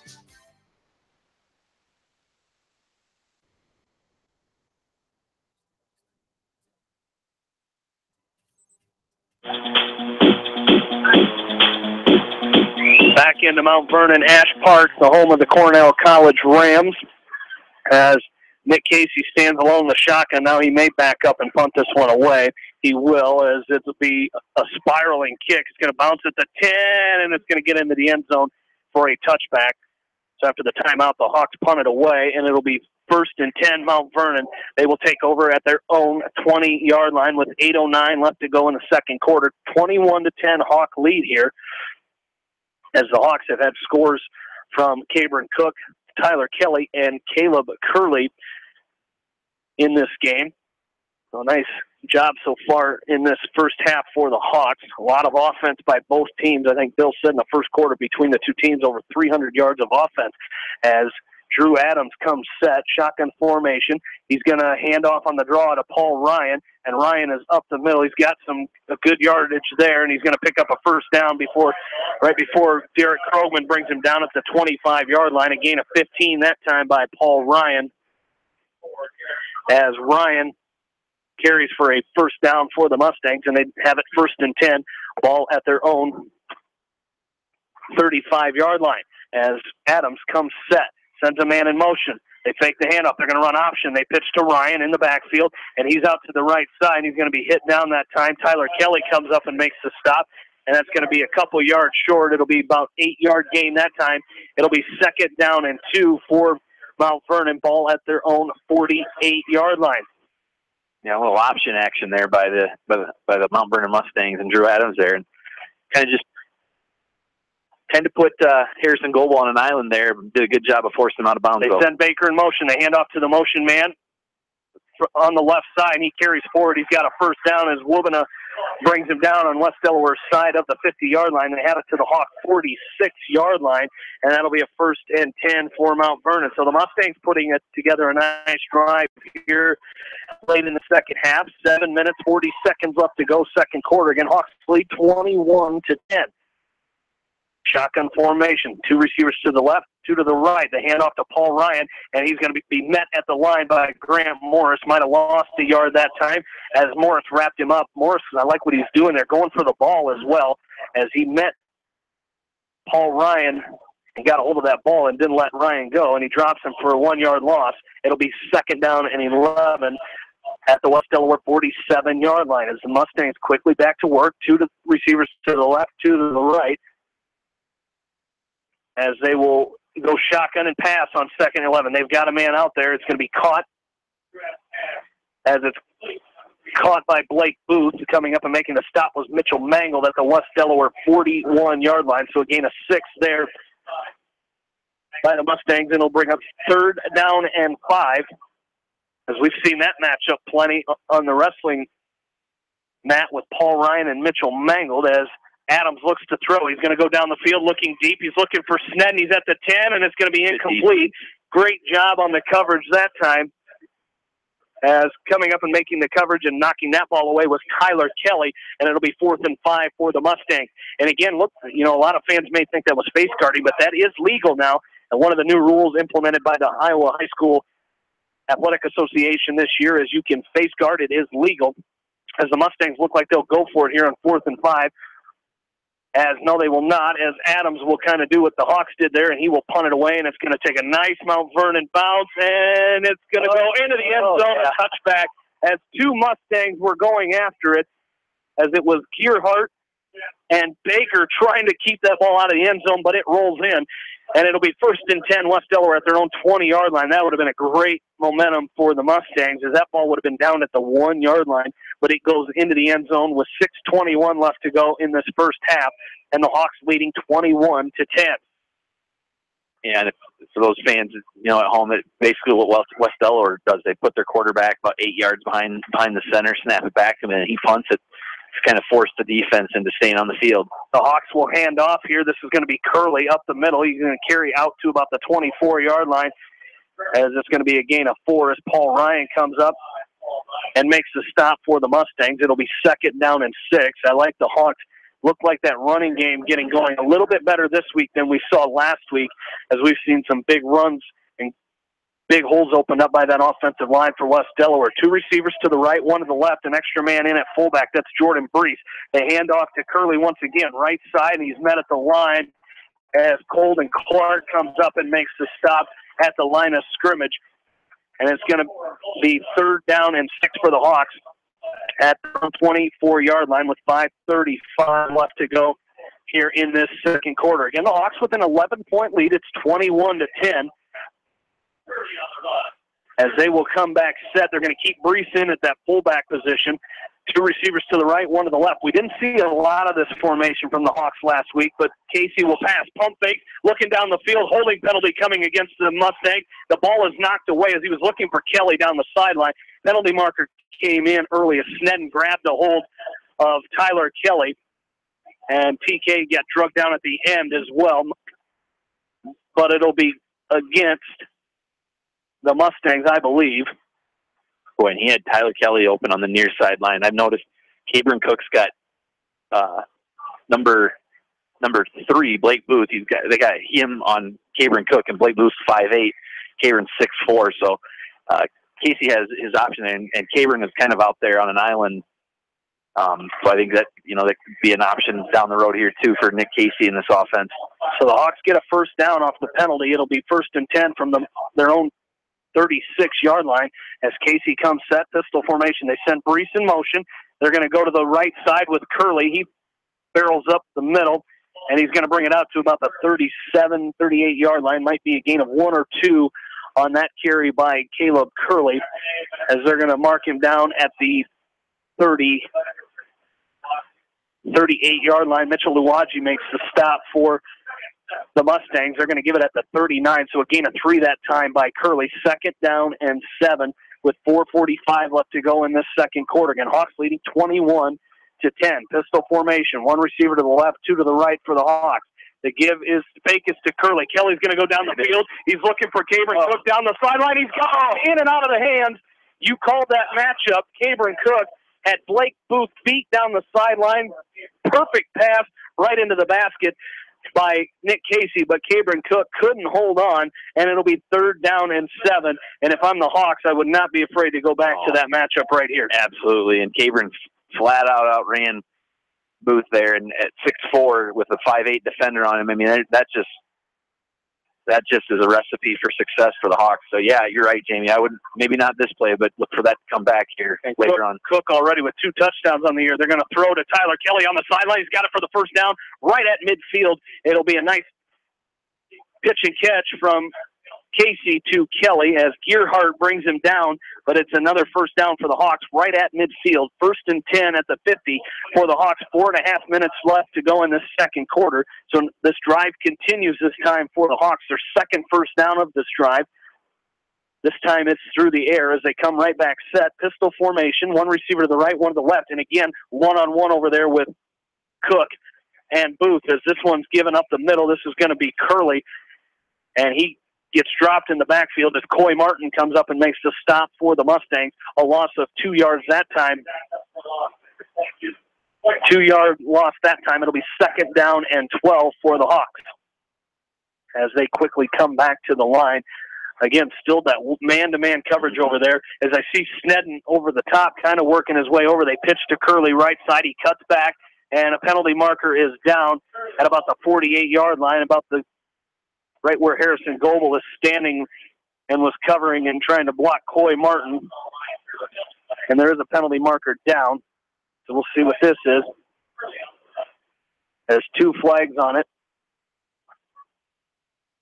Down on the field right at about midfield. Thought they signaled holding, but I think you said there's 2 flags. It is holding, says Bill Logan, against the Hawks. Unfortunately, he's right in my view of my binoculars trying to see the official, and all I see is Bill Logan standing there down on the sideline twiddling his thumb. As it will be against the Hawks. Their 3rd penalty offensively here tonight. The Hawks, I have them for 8 penalties in this first half. It'll be 2nd down and 20 for the Hawks. A 10-yard penalty as Casey stands alone, shotgun formation. He looks to pass. Now he's going to tuck and run. Good decision there. He brings it out to about the 45-yard line.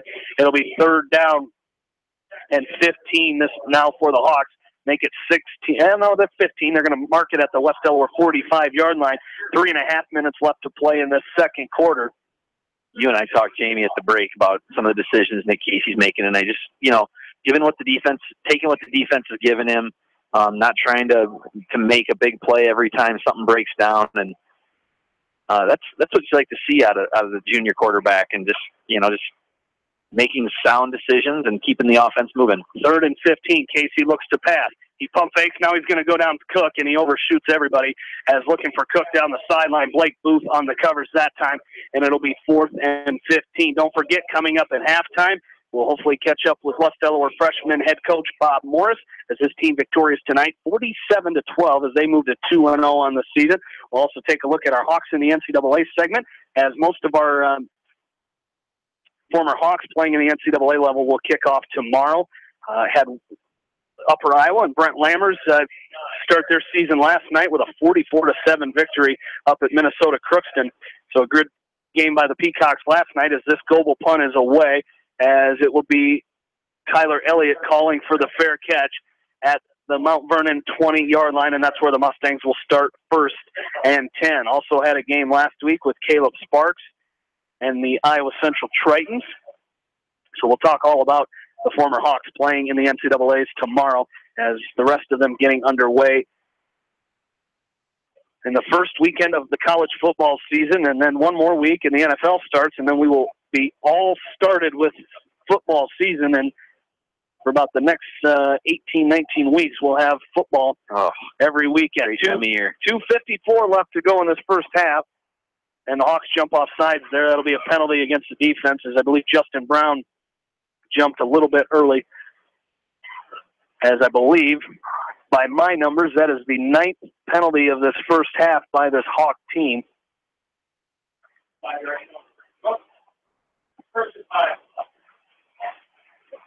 As the 1st and 5 now for Mount Vernon, ball at the 25-yard line.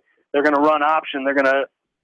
Colton Clark, they're going to pitch to him left side as Derek Krogman's going to wrap him up. He's going to pick up enough for the first down as Krogman grabbed a hold of him. Clark did a great job of running forward, but he picks up enough for the first down for Mount Vernon at about the 32-yard line, as it'll be 1st and 10 Mustangs. 2:45 left to go first half. West Delaware leading 21-10. Adams comes set, shotgun formation. They're going to pass. Quick pass to the right. This is going to be Baker. Zach Baker, he's got it on the quick screen, and he's going to be run down that time by Harrison Goebel, but it looks like it's going to be close. It's going to be, real close to a first down. It is going to be a first down for Mount Vernon, as they're going to call the first down for the Mustangs. So driving here late in this first half, 2.5 minutes left to go. Ball at the 42-yard line of Mount Vernon, trying to cut into that Hawk 11-point lead as they send Baker in motion this time. They give it to him on the end around. He's off to the left side. He's going to step up and just about broke through that defense, but coming up and making the stop for the Hawks, I believe it was Curley that time who came up with the stop. It was, but after a gain of 8 that time, gain of 8 by Baker as he crosses midfield to the West Delaware 49-yard line. 2nd down and 2 for the Mustangs, as they're going to go quick pass, and that's knocked down at the line. Derek Krogman got his hands up there as he was getting blocked that time by John Butt, but Derek Krogman got up, jumped up, showed his height, and knocks that ball away, and it'll be 3rd down and 2 for the Mustangs with 2:04 left to go here in this second quarter. Adams comes set, draw play to Clark. He's got the first down, still on his feet, and he's finally going to be brought down at the West Delaware 38-yard line, as Derek Krogman was finally able to bring him down out there, as the Mustangs get their 5th rushing first down of this first half. And that delayed handoff, Jamie, has worked for Mount Vernon now 2 or 3 times, where it looks like Adams is going to drop back and throw, and then he quick hands it off to whether it's Clark or whoever, and they just do a nice job of picking up big chunks of yardage. 1st and 10 at the 38. They pump fake. Now they're going to throw out to Booth on that in the flats, and he's got it, and he's going to be run out of bounds quickly by Caleb Curley after a gain of 1 yard. It'll be 2nd down and 9 for the Mustangs, as they'll move it down to the 37 of West Delaware with 1:44 left to go in this first half, and Mount Vernon wants a timeout. Their first of the game, 1:44 left to go first half. West Delaware leads at 21-10, and we're back after this from KNCH Sports.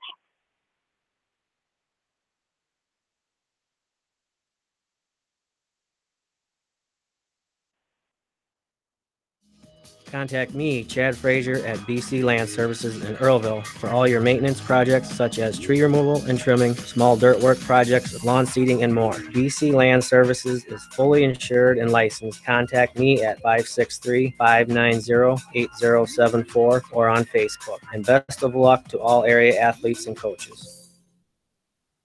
Since 1995, Edgewood Feed Mill Construction has provided customers with a quality, pre-engineered building package for their swine facility needs. Edgewood Feed Mill Construction is a general contractor and will assist you with the construction of your livestock facility, start to finish. For more information on Edgewood Feed Mill Construction, contact Steve Harris at 563-920-7835.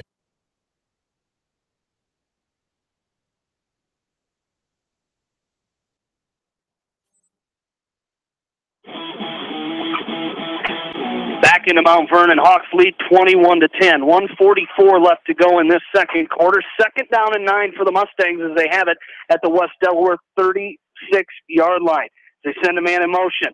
Adams will pass. He steps up into the pocket. He's going to be sacked Dropped in the backfield by Derek Krogman as Krogman came up and wrapped his big arms around the quarterback, Adams, and drops him for a 1 yard, looks like a 1 yard loss. It'll be 3rd down and 10. Mount Vernon wants another timeout here with 1:35 left to go in the second quarter. Great pursuit, great downfield coverage by the Hawks. You read my mind, Jimmy. That's exactly what I was going to say. I was watching the secondary, and they had both receivers covered up, locked down, and there was nowhere for Adams to throw the ball, and then that just allowed the Hawk defensive line to get in there and smother Adams. So big play there late in the second quarter. I believe that's the second sack of this first half by Derek Krogman, 5th on the season as he had 3 last week. Led the team in tackles with 5.5 total tackles. So good season so far by the junior for West Delaware, the big defensive lineman for West Delaware coming in here, having a great season defensively for the Hawks. It'll be 3rd down and 10 for Mount Vernon when we come out of this timeout. They trail the Hawks. It's 21-10. The Hawks football team trying to get a little revenge on this Mount Vernon Mustang team after the Mustang volleyball team swept the Hawks 3 games to 0 last night down over at Mount Vernon High School, 25-12, 25-15, and 25-19. A very good Mount Vernon volleyball team we saw last night, so the Hawks trying to get a little revenge for the volleyball team tonight. It's 3rd and 10 for the Mustangs. Adams, shotgun formation. He looks to pass. He's looking to his left. Now he steps up. Nobody open downfield. Now he's going to try to throw it away. It's knocked down at the line. I believe Krogman was responsible for maybe knocking that ball down again. So Krogman getting in on the action that time, and it'll be 4th and 10 for the Mustangs with 1:28 left to go in this first half. Yeah, and just a good job yet again by that secondary, Jamie, of covering up the receivers and not giving Adams even a window to throw into, and so forces Mount Vernon into what looks like a punt, but we don't know here yet. Adams steps back. We saw him punt out of here last time, a great punt. As a little pooch kick here once again is going to bounce and go out of bounds at about the 14-yard line is where it finally rolls out of West Delaware, and that's where the Hawks will start with it 1st and 10. So we'll see what the Hawks do here. This would be a good time for Aaron to say the Hawks will just run out the half and watch a big bomb down the sideline. You want to go there? What are the Hawks going to do here, Aaron? I'd hate to say. You can go ahead and say it just for the benefit. Just for the benefit? I think they'll try and keep it on the ground. I mean, I think they'll. No, I do. I think they'll keep it on the ground. They've had success in the second quarter running the football, and let's hope your magic works again here. Man. Pistol formation. They do come out with a bunch set, no receivers split out. So we'll see what the Hawks can come up with as they give it to Jordan Breeze on the ground. He's got it out to the 20, and a nice job still pushing forward, and I think he might have got the first down. And that's going to be real close to the first down. As judging by that spot, it's going to be real close. They're going to call for a measurement, but we've got our guy down there. He's got new glasses this week, Aaron. He had prescription sunglasses down on the sideline, or on the way down here. Now he's got his new prescription in. Bill, what do you got for us? Well, I was going to have to guess it's going to be short by about a couple inches. As it looks like he may have redeemed himself after look at that. It is going to be the new glasses. It's going to be short. Looks like a charm, man. I tell you what, this one's a little closer than the one last week, so I hope you could get that one right. That one's right out in front of you as they're going to set it. 1 minute left to go in this first half. The Hawks lead 21-10. It'll be 2nd down and inches for the Hawks, a couple inches according to Bill. As they will set the ball, bring the chains out. As it'll be 2nd down and short for the Hawks with exactly 1 minute left to go in this first half. Casey's going to keep it himself up the middle, and Casey's going to keep it, and it's going to be 1st down for the Hawks as they stop the clock there with 51 seconds left to go in this first half. 5th rushing first down of this first half, and I believe Coach Winkowicz wants a timeout here with 51 seconds left. We'll take one with them and come right back. You're listening to West Delaware football from KMCH Sports. This is Fred Smock from Dunlap Motors in Independence with Chevy, Buick, and certified pre-owned Chevy, Buick, and GMC, and nearly 300 new and used cars and trucks in stock. We have big town inventory with small town service. Go to DunlapMotorsIndy.com. At Precision Collision, we are committed to providing you with high-quality auto body repair and paint refinishing. Our expertly trained technicians can repair all accidental damage and get you back on the road in no time. Come visit me, Jeff, for a free estimate. We are located along Highway 20 at the Delaware turnoff. Precision Collision. One call does it all. Quality guaranteed. Bob Stephen Motors in Manchester proudly supports all area athletes. Bob Stephen Motors is your locally owned and operated GM dealer in Manchester. Visit them on the web at bobstephenmotors.com.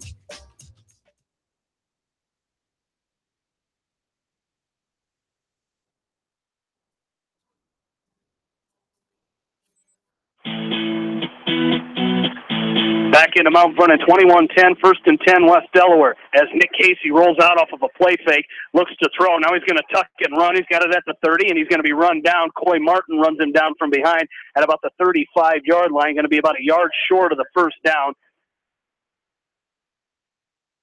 As they're short, it's at the 36, and Coach Wink wants another timeout, and this time with 36 seconds left to go. So that is the Hawks' third and final timeout of this first half. Again, you can't take them with you.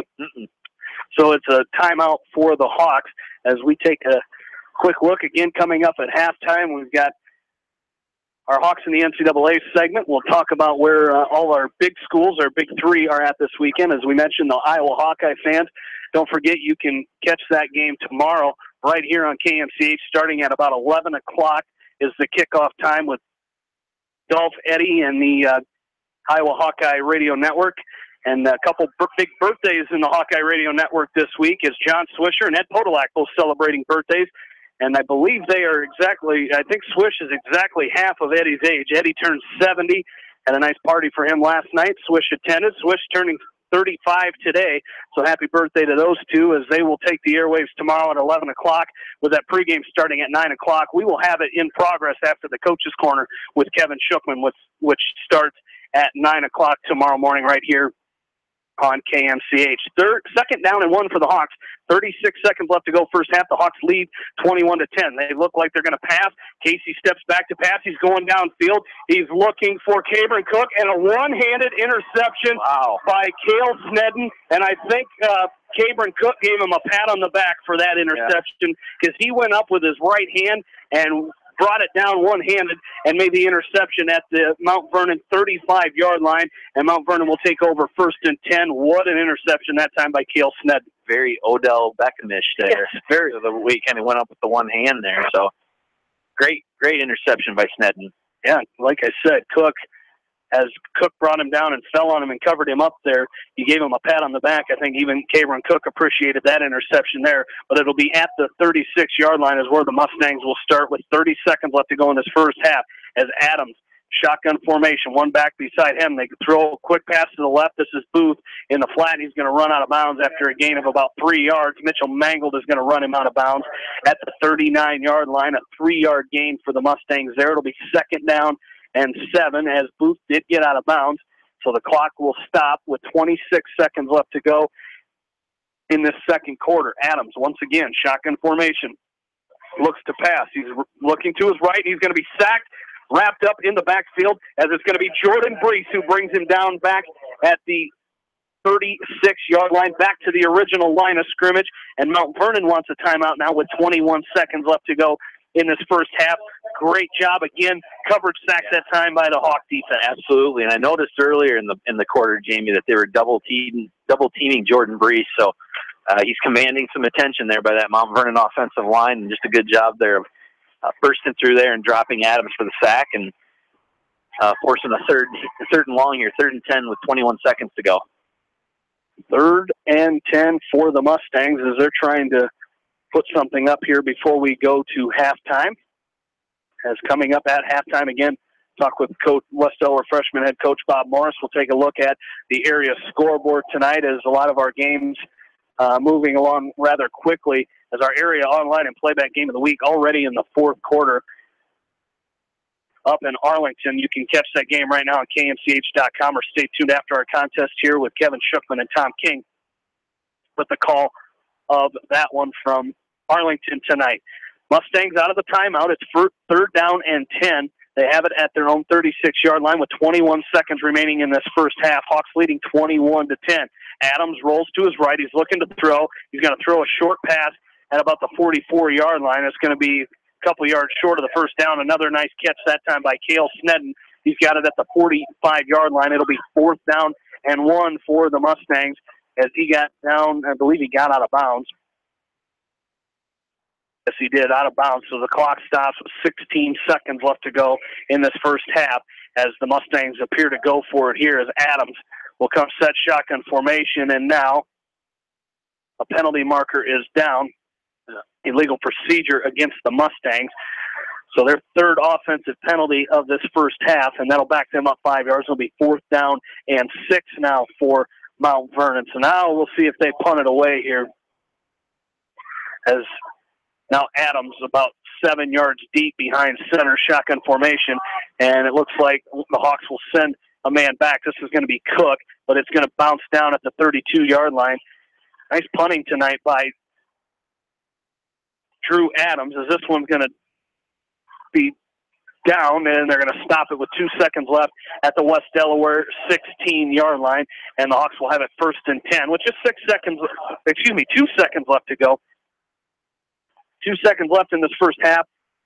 I would assume the Hawks will just take this one into the half as a little halftime victory formation here for the Hawks with 2 seconds left to go, but a good first half. They lead it 21-10. Here as we head to halftime. Again, a good week by the West Delaware, as we mentioned in our pregame, the West Delaware boys and girls cross-country teams at Oline on Tuesday night as boys finished 6th in that meet and the girls finished in 14th. Great job by the Hawk boys and girls cross-country runners, and that is how the first half will end. 21-10, West Delaware leads it. We will take a break and come back as the Hawks head into halftime with an 11-point lead. It's 21-10, and you're listening to West Delaware football from KMCH Sports. When it comes to financial planning, most financial companies focus on your income. At Northwestern Mutual, we focus on your outcome. It takes the right financial partner who cares as much about your future as you do, building a financial plan to meet your life's priorities and helping you achieve the financial security you're after. Focus on your financial outcome with Northwestern Mutual. Contact me, Mitch Payton, or Matt Schulte today. You and Northwestern Mutual, stronger together. American Trust and Savings Bank wishes all area athletes and coaching staff continued success. American Trust and Savings Bank with locations in Dyersville, Farley, Dubuque, and Des Moines. Simply better banking. Check them out at americantrust.com. Member FDIC, equal housing lender. Sight and good vision is very easy to take for granted until it is taken away. Advanced Eye Care Associates of Eastern Iowa is here to help you. Advanced Eye Care Associates of Eastern Iowa, located at 225 West Main Street in Manchester and 1113 West 3rd Street in Vinton.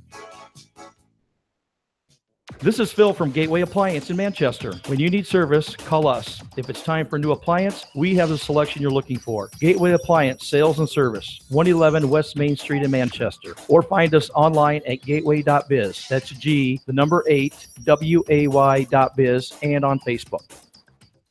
Anderson is the leader in doors and windows. They set the bar high with high-performing, dependable, energy-efficient products for your renovation and building projects. Contact your local vendor, Delhi Lumber, at 922-2404 for all of your window needs. Delhi Lumber, your authorized Anderson Windows dealer, big-town quality with small-town service.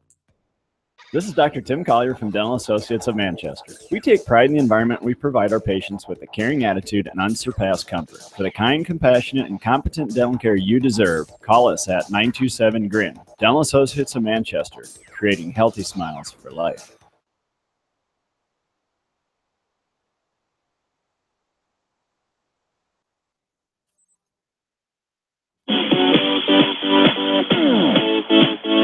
Back into Mount Vernon, it's halftime. Hawks lead 21-10. Jamie Baskey back along with you, and joining me is West Delaware freshman head coach Bob Morris as his team playing the curtain raiser for the varsity here tonight, and they move to 2-0, 47-12, the final score of that game tonight. And Coach, those are two pretty big games for you guys so far. 55-0 last week, 47-12 tonight, and your kids just really clicking right now. Well, we're doing some good things. Coach Warden is really doing a great job of that offensive line. We've got a little size there, but knowing who to block certainly helps. And then we're getting a lot of great help out of our A and Z backs. Cross Underwood stepped in there for the injured. Kieran Monahan did a great job for us. Trace Rowling, they're getting down there on those linebackers, and the kids are executing. And Cale Meyer, he doesn't need a lot of room, and he's really quick, had a nice job running the football. All our receivers block good for him. And so we're just going to keep moving forward. Real excited about what they're doing and what they're going to do in the next few games. And you mentioned defensively doing a great job. The 2 touchdowns that Mount Vernon did score were some big pass plays. And I tell you what, they had a good Vernon had a really good receiver in that Niehaus kid, and just threw a couple balls up to him, and they came down with him. And really, other than those a couple big plays, your defense played really well. Yeah, they did a lot of attention to detail this week with Coach Becker and Coach Warden on the D-backs. He threw 31 times. I don't remember the completion route, but 89, he ran some really nice routes. And he got a couple of them, but our kids had a few picks and knocked down a lot of balls. And then it's just to get the ball back to the offense and do their thing. And again, tonight, the physicalness of your defense, and not just your defense, but your kids playing, you would expect that in a varsity contest, but your freshmen are, when they're getting those hits, they're putting the players down, and I mean, they're playing clean, but it's very physical football, and you've got to like seeing that at that freshman level. Well, you get different groups, and this group certainly loves to hit. I think Coach Engel and Coach Voss, as they were coming up through, have got these kids to buy into playing aggressive and physical football. And they're just taking it another step as they get older. And the more confident they get in the weight room, the more confident they certainly are out there on the field. Well, another home game next week, as you guys will host Davenport Assumption next Friday. Again, always a tradition-rich program at all levels. Very good, and especially, you saw them last year at the freshman level. What can you expect coming from the Knights next week?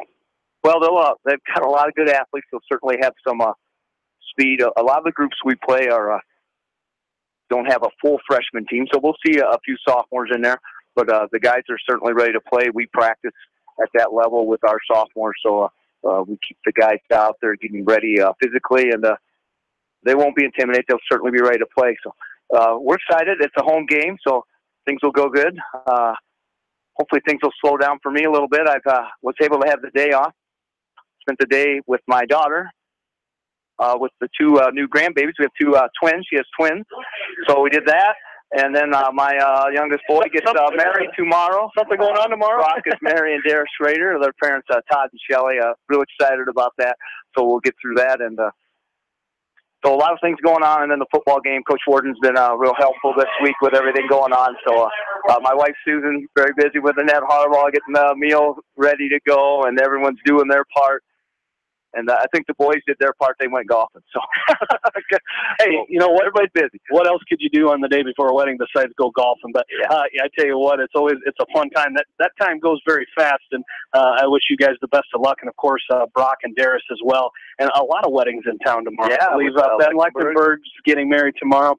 It'll be a busy day tomorrow. So best of luck to all of them, and congratulations to all of them, and congratulations to you, 2-0. And we'll talk to you next Friday. Absolutely. Thanks, Jamie. West Delaware freshman head coach Bob Morris here at halftime. Hawks lead 21-10.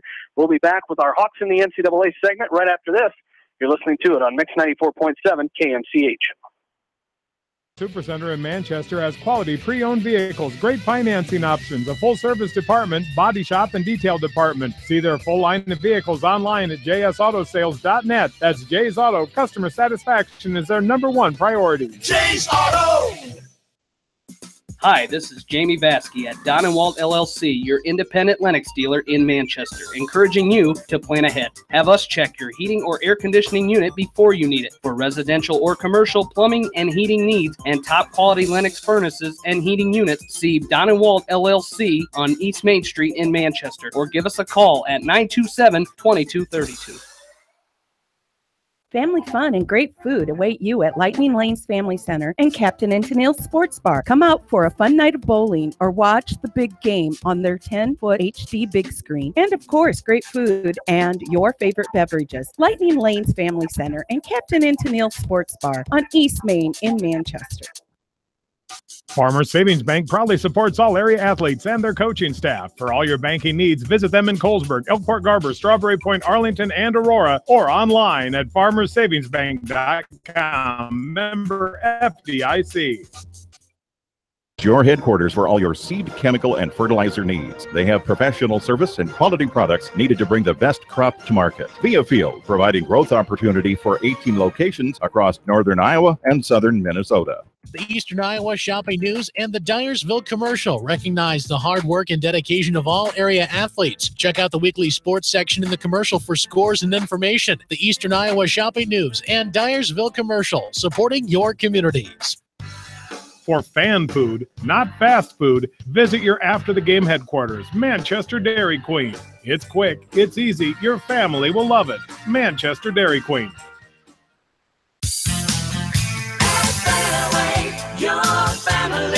It's no secret that people come to Fairway in Manchester for their famous meats, but as you dash back to the counter to pick up your USDA choice ribeyes, don't be surprised if you find yourself lingering among the delicious fruits and vegetables in the produce department. Shop Fairway in Manchester for low prices and all your grocery needs.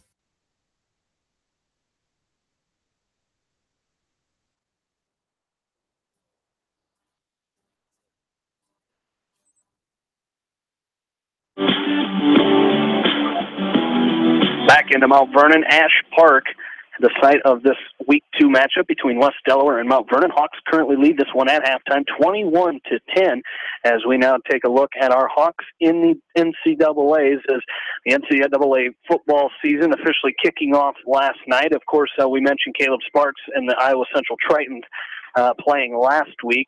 As we will go through them all, as we start down in Iowa City with the Iowa Hawkeyes, as this weekend is Fry Fest. Aaron made his annual appearance at Fry Fest as the Hawkeyes getting set to take on Wyoming. The Cowboys come in for a matchup at Kinnick Stadium, an 11 o'clock kickoff. Again, you can hear that game right here on KNCH with the pregame show in progress after the Coach's Corner tomorrow morning with Kevin Shookman. That gets underway at 9 o'clock, as does the pregame show, but we will join that Hawkeye pregame show in progress, of course, with the entire Hawkeye Radio Network. Gary Dolphin, Ed Podolak, Robbie Brooks, and the Hawkeye Radio Network. An 11 o'clock kick, right? You can hear it right here on KNCH. We will make our predictions for that game after this game tonight. As Swish's pick is in, he went 32-19 Hawkeyes. That's a total of 51 points.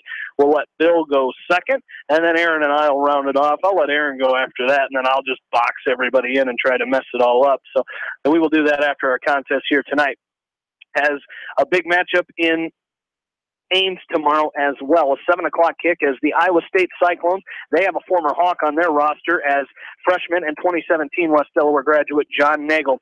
As the Cyclones will take on UNI, the Panthers, at 7 o'clock tomorrow night from Jack Trice Stadium, as the Panthers have a former Hawk on their team as well. Adam Reth is a senior for Coach Farley, and the Panthers, a 2013 graduate of West Delaware. Again, that game will be at Jack Trice Stadium in Ames, a 7 o'clock kick between the Cyclones and the Panthers. We mentioned the Upper Iowa Peacocks with a big 44-7 win last night up at Minnesota Crookston in Crookston, Minnesota. Talked to Greg Lammers, the father of 2015 West Delaware graduate and junior quarterback for the Peacocks, Brent Lammers. As they made the trip, they went up Wednesday night, stayed got a little bit of the way there. He said when they got there, there were 3 flags. You had a United States flag, a Canadian flag, and a North Dakota flag all in the same area. So it was way up there as they were way up there in Minnesota. But again, the Peacocks with a 44-7 win last night. Greg made the trip down here tonight to do tackle chart for this varsity game. Brent Lammers on that game last night, 18 of 29 passing for 187 yards, 1 touchdown, and he had 14 carries for 110 yards. Also, Maquoketa Valley graduate Ryan Parmalee with a great game in that game against Minnesota Crookston as well. As their next game will be next Saturday, September 9th, as they will host University of Minnesota Duluth at Harms Eichscheid Stadium in Fayette. That is a 1:07 kickoff next Saturday. Loras College will start tomorrow, and Sam Maloney is a sophomore. He's a 2016 graduate of West Delaware, as they will head to Illinois and take on Elmhurst, and that is a 1 o'clock kick starting tomorrow at Elmhurst. Again, that is the Loras College, Aaron's alma mater. the Dewhawks taking on Elmhurst tomorrow, and Sam Maloney. Max Ridenauer is a sophomore at Coe College down in Cedar Rapids. He's a 2016 graduate of West Delaware. They will hit the road to Wisconsin and take on the University of Wisconsin River Falls. That is in River Falls, Wisconsin. That's a 1 o'clock first kick tomorrow for the Coe Hawks and Max Ridenauer, the 2016 graduate of West Delaware. And we mentioned Iowa Central. They got their season kicked off last week. They lost 13-6 to the College of DuPage as they hosted College of DuPage out at home last week. Again, Caleb Sparks, a 2017 graduate of West Delaware, a freshman for the Tritons. They are 0-1. Tomorrow they will host Dodge City Community College. That is an 11 o'clock kickoff tomorrow for the Iowa Central Tritons. And of course, Caleb Sparks saw some playing time in that game against the College of DuPage. So great job by Caleb Sparks getting into the action for Iowa Central. We will take a quick break, come back, we'll update our area scoreboard and get you set for the second half here from Mount Vernon. Well, Hawks lead 21-10, and we're back after this on Mix 94.7 KMCH. Head to Fireside Pub and Steakhouse before or after the game or anytime, featuring steaks, seafood, pasta, sandwiches, and even fresh-made pizza. They say it's the best around. Visit them on the web at firesidemanchester.com for a full menu and special offers. Just like a great coach, State Farm agents like me, Julie Smith, can help you develop a game plan for your insurance needs. Whether it's car, home, life, health, or business insurance, I can dig into the playbook and help you find the affordable coverage you need. For all your insurance needs, call on a winning team, the Julie Smith State Farm Agency in Manchester. Stop by Dyersville Comics and Games, your local comic book and gaming store today. Gaming events go on daily, and there is a great selection of comics and games to choose from. It's definitely worth a stop. Dyersville Comic and Games, located on 2nd Avenue Southeast in Dyersville. Best of luck to all area athletes and coaches on a successful season. The victory is yours at Victory Ford. Hey, this is James Halverson, Service Manager at Victory Ford in Dyersville. Our service and parts team at Victory Ford is dedicated to keeping your car in tip-top shape. And our sales department makes buying a car easy and hassle-free. Stop out to Victory Ford in Dyersville or online at victoryfordonline.com. Good luck, athletes and coaches. At Three Rivers, our customers come first. Your business is very important to us. Our goal is to provide you with the best products and service that you have come to expect from Three Rivers. Visit our website at threeriversfs.com or the location nearest you. Three Rivers, your partner in growth solutions. Citizen State Bank, your locally owned, community-minded, and customer-oriented bank is here to serve you. Choose one of their 7 convenient locations in Winthrop, Monticello, Manchester, Ryan, Strawberry Point, Hopkinton, and New Vienna. Citizen State Bank, community banking with people you know, member FDIC. This is Jamie Vaskey, the voice of the West Delaware Hawks, and I've had the chance to review the Good Neighbor Society's playbook, and I got to tell you, they are friends in your neighborhood, designing plays to get you home fast. If you need help getting back in the game, contact the Good Neighbor Society Rehab to Home team at 563-927-3907.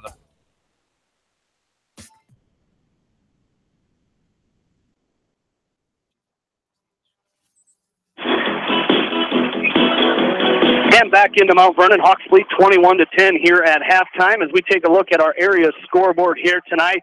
Our area online playback game of the week has gone final. And the final score, Maquoketa Valley 60, Starmont 22, the score there tonight. In the fourth quarter, Western Dubuque and Beckman tied 21-21. A great game tonight in Dyersville. At the half, Independence leads Clear Creek Amana 12-0. And in the second quarter, it was Cascade leading Central DeWitt 21-0. Anamosa with an 18-7 lead over Maquoketa. That game in the second quarter. And also in the second quarter, Monticello leading Comanche 28-6. Bill Logan has come back from the West Delaware locker room, and Bill, a very good first half for the Hawks. A lot of offense from both teams, but the Hawks currently holding on to that 21-10 lead. And I tell you what, the Hawks have looked very comfortable on both sides of the ball here tonight. Well, they did a great job adjusting from the first quarter to the second quarter. First quarter was pretty much all Mount Vernon. They probably had time of possession huge. They ran 21 plays to the Hawks 10. In the first quarter, and got up on the Hawks 7-0 right off the bat on the long pass. But Hawks did a nice job in that second quarter. They ran about 20-some plays in that second quarter to Mount Vernon's about 20. So did a nice job of getting it back. That time possession in the second quarter, Hawks would have had more. But, yeah, a lot of offense for the Hawks. 21 rushes for 105 yards in that first half. Jared Helly, 7 carries for 96 yards, the big 52-yarder on that one. For passing, 4 out of 11 with 1 interception for 175 yards, so 280 yards of offense over a 500-yard pace here. Tremendous job here for the Hawks in that first half. For Mount Vernon, they had 22 rushes for 92 yards. They're being led by Clark with 36 yards on 6 carries. 10 out of 19 passing with 1 interception for Drew Adams for 152 yards. But keep in mind that those 152 yards, 111 of them on 2 big plays in that first quarter. So Hawks did a really nice job shutting that passing offense down after those 2 big plays. 244 yards of offense, so over 500 yards of offense in that first half. And at the end of the first quarter, I was asking the guys over on the sideline if they brought oxygen tonight because they're up and down and up and down. But in the second quarter, it settled down a little bit, and I think I'm going to be all right. I was going to say, was the oxygen for you or the players? No, players are in great shape. I'm not. Well, I tell you what, Bill, you'd mentioned those 2 big plays. The one, a very good, they sold the pump fake on that pass to Gearhart. That second one, Gearhart just outran him. But you're right. The Hawks have played. There's been a couple of those sacks tonight that the Hawks have gotten. We're calling them coverage sacks because that defensive secondary has done such a great job of covering up those receivers. Well, they've done a tremendous job of that. And I tell you, if you watch Brees coming in on the end, I swear he gets held at least every other play. And they haven't called it yet. There's a couple times it looks like they're out there slow dancing. They got their arms wrapped around each other so much. I'm surprised that they haven't called at least one yet to settle that down. So, maybe keep an eye on that here in the third quarter because I think they're going to be made aware of that here at halftime. But, yeah, defense is doing some great job on coverage. All they're giving is that little stuff. Let them have 3, 4, 5-yard passes. Just don't give up another 50 or 60-yarder. Well, you've probably noticed it on the sideline, that matchup on your side with Cameron Cook and Blake Booth. I would expect it. Maybe you, too, would expect the Hawks to maybe exploit that 1 or 2 times here in the second half. Yeah, they did. That one where they got it out to Cameron and he dropped what looked like might have been a touchdown. They called that 2 plays earlier. They asked Cameron, can you beat him? And he said, yeah. 2 plays later, boom. Just couldn't quite come in with the catch. But, they've done a nice job here. It'll be interesting here this third quarter who can maybe get a little offense sustained and maybe which team can, play a little defense here and kind of shut the other team out a little bit. So, great first half, and I would look for an equally good second half. All right, buddy boy, thank you very much. And we'll talk to you in the second half. Bill Logan down on the West Delaware sideline for us tonight and every night of the high school football season. As about 3 minutes left to go before we kick off this second half. Aaron, some thoughts from you on the first half? I echo what Bill said. I think our defensive line is playing really, really well. They're getting pressure on Drew Adams. They're not just letting him sit back there and pick our secondary apart. But the secondary's been up to the challenge as well, been playing really well, minus those 2 big plays. And so, overall the defense, you can't really complain much about the defense tonight. It's been pretty steady and pretty stout. Offensively, the Hawks are doing what they do. They're throwing the ball around a little bit, getting some big runs, and we're sitting here kind of just chatting about how things are going, and the Hawks are on pace to score 42 points.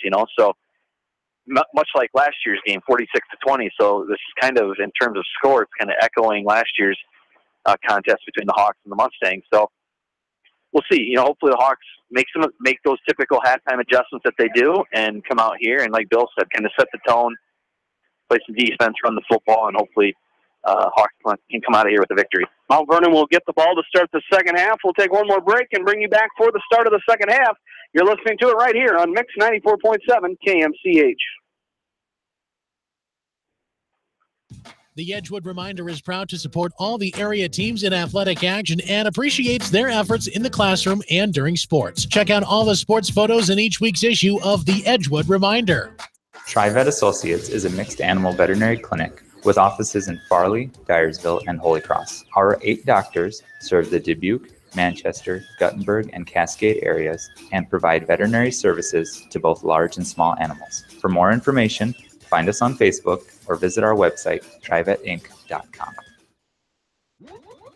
High-Tech Communications is your local service provider for telephone systems, fire detection, audio, video, security and surveillance systems, wiring, and more. High-Tech has decades of experience in the industry. Contact High-Tech at 563-927-4936. Online at hightechcommunications.us. High-Tech Communications, changing your world with technology.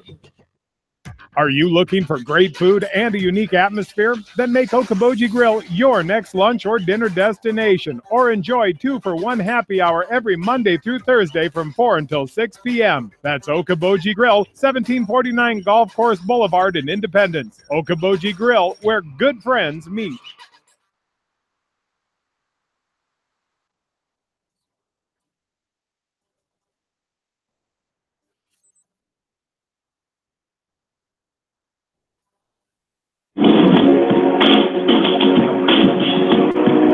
Back into Mount Vernon as we're set to start the second half.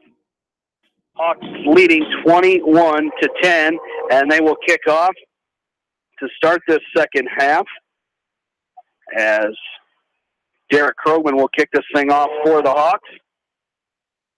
As the Hawks, great job in that first half. 21-10, they lead it here. And looking to continue that here in the second half as the Mustangs have now come back from the sideline.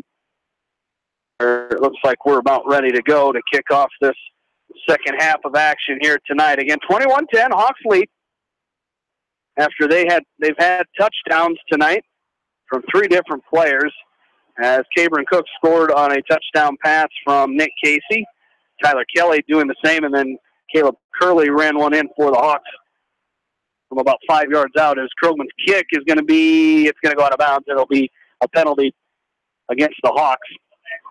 That was Mitchell Mangold, not Derek Krogman kicking that one off. As Mangold's kick goes out of bounds, and the Mustangs will start with it 1st and 10 at their own 35-yard line. As Drew Adams and company will come back out to start this second half on offense. They'll have it at their own 35-yard line as we're underway here in this third quarter. 21-10, West Delaware lead. Here from the home of the Cornell College Rams, Ash Park here in Mount Vernon. Artificial turf looks very nice here as they're about to start the season. As Drew Adams will come set, 3 wide receivers to his left, 1 to the right. The running back beside him in the shotgun is Paul Ryan. There's a high snap, but Adams handles it. He throws it out to Ryan, and he's wrapped up. Nice job that time is coming up and making the stop was Caleb Curley. As Curley drops Ryan in the backfield, a 1-yard loss. It'll be 2nd down and 11 for the Mustangs. Yeah, it's a nice job there by the linebacking core of West Delaware. Jamie forcing Ryan back to the middle of the field and dropping him for the 1-yard loss. They send Baker in motion. They're going to hand off to Ryan. Left side, he cuts back up the middle. He's got some room. Nice run that time by Paul Ryan as he picks up some yards as he's brought down by Jordan Breeze up to the 42-yard line. The 42-yard line, that'll be a gain of about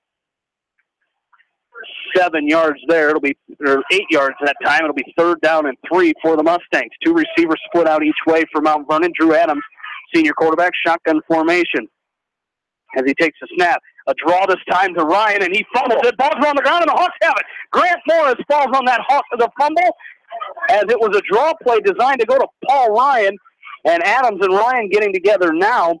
And the Hawks will take over after the fumble, as it didn't look like Ryan was ready to take that draw play from Adams, and the Hawks take over 1st and 10 at the Mount Vernon 40-yard line. Yeah, just a huge play here early in the second half, Jamie. And this is one where, if you're the Hawks, you really want to make this one hurt against Mount Vernon and put some points on the board here, preferably a touchdown here. A quick score would be great. Pistol formation. Jared Helly is in the backfield for the Hawks. They give it to him on 1st and 10. He gets it down to the 34-yard line of Mount Vernon. It'll be a gain of 6 yards that time for Helly. Nice hard running off to the left side. Great job by that offensive line for the Hawks. Great job up front by the Hawks on that right side, or left side especially. Reed Hogan and Ben Ridenauer are doing a great job of leading the way for Jared Helly. 2nd down and 4 for the Hawks. Casey comes set. He looks to pass. Going to the right side. He's looking for Kelly. Nearly intercepted as it was thrown in the direction. Looked like he was looking for Tyler Kelly. It was or was that Wynn? It was Logan Wynn was the intended receiver. It was Wynn. It was almost intercepted that time by Blake Booth as he came over and almost made the catch. It'll be 3rd down and 4 for the Hawks at the Mount Vernon 34-yard line. 10.5 minutes left to go in this third quarter. Hawks lead 21-10. As Nick Casey comes set, pistol formation. The back is Helly. He looks to pass, rolls to his left. He's got his man. It's Mitchell Mangle down to the 25-yard line. He breaks the tackle down inside the 20 to the 19-yard line of Mount Vernon. That'll be a 1st and 10 for the Hawks. Nice threading the needle that time by Nick Casey. He found Mitchell Mangle, and Mangle avoided one tackler and goes forward down inside the 20 to the 19. 1st and 10 Hawks with 10:19 left to go in this third quarter. You know, another big play on that, Jamie, that probably would go unnoticed is Jared Helly picked up a blitzer right there and gave Casey just enough time to get the ball out of his hands to get to Mangle. Great job of picking up the blitz by Jared Helly. 1st and 10 for the Hawks. They give to Helly up the middle. He cuts back to the 16-yard line, and the ball comes loose. They're going to call it dead. They're going to stop forward progress. The Hawks did. They didn't fall on the fumble, but they stopped. They were blowing the whistle as his forward progress was stopped after a gain of 2 yards. It'll be 2nd down and 8. They were blowing the whistle, and that ball got swatted away out of the hands of Helly. Coming up with it was Mitchell Luagi. Will stay in the Hawks' possession. 2nd down and 8. 2 receivers to the right for the Hawks, 1 to the left. A tight end this time is the give us to Jordan Breeze. He goes off the left side, and he's fighting forward down inside the 15 to the 14-yard line of Mount Vernon. As it'll be 3rd down upcoming for the Hawks. As a gain of 3 that time. 9:15 left to go third quarter. 3rd down and 5 for the Hawks coming up here. As 2 receivers to the right, 2 to the left for West Delaware. As the 2 receivers to the left are Mangled and Kelly. Here on the right is Wynn and Cook. They're going to pass. They're looking to that's Kelly, as 5 yards out and up, and it's going to be incomplete. As he could not come up with it. It would have been just short of the 1st down as the near catch was made at the 10-yard line, but it falls incomplete. It'll be 4th down and 5 for the Hawks. Ball at the Mount Vernon 14-yard line as the Hawks look like they will go for it here as Coach Wink gets set to call in a play here. And then Coach Becker down on the sideline calling in the play here. 4th down and 5. Brees is the back behind Casey in the pistol. As they're going to pass. Blitz coming from the left. Casey's got to get rid of it, and he's going to go down back at the 20-yard line as the sack that time. As Cale Snedden is going to bring him down, and the Mustangs will take over 1st and 10 for the Mustangs at their own 20-yard line. So the Hawks come up empty on that 4th down attempt. Mount Vernon will take over now 20-yard line with 8:51 left to go in this third quarter. 21-10 Hawks lead. As Drew Adams comes set, 4 wide receivers at his disposal here, 2 each way. As not Paul Ryan, this is Colden Clark is the ball carrier this time. Off the left side, he breaks through all the Hawk defenders as he's on the run this time. Jordan Brees trying to run him down, and he will, down to the West Delaware 25-yard line. A nice carry that time by Colden Clark. A big run for the Mustangs, and it's a first down. Mount Vernon deep into West Delaware territory. They mark it down at the Hawk 25-yard line, a 55-yard run that time. Yeah, and Clark did a nice job of just following his blocks, and then once he saw the hole, he just bursted through there and picked up big yardage. So good job there by Brees of pulling him down. They hand to Clark once again, and he's hit hard as coming up and making the stop again is Jordan Brees. And Coach Peterson wants the Mustangs to hurry, get back on the ball. They're going hurry-up offense more than normal. It's second down and 8. 8:15 left to go, third quarter. 4 wide receivers this time for the Mustangs. Shotgun formation. Clark is still the tailback here for Mount Vernon. As they're going to fake the handoff to Clark, as Adams keeps it himself, and he runs right into Harrison Goebel after a short game. As Goebel wraps him up, and they're going to mark it down at the 22-yard line of West Delaware. It'll be third down and a long 6 yards here for the Mustangs.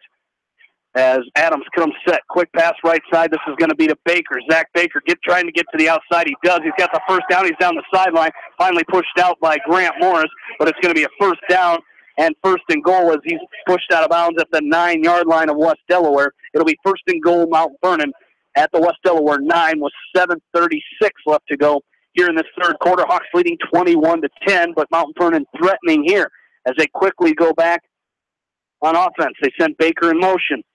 A lot of motion at the line as they hand to Clark. He's trying to get the corner to the left side, and he's wrapped up and trying to drive him backwards as Drew Wibbenham.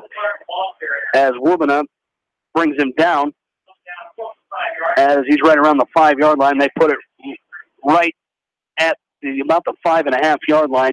It'll be second down and goal as Paul Ryan will check in at tailback for the Mustangs here as Colton Clark has done his part here. Had a big 55-yard run to set up this great field position.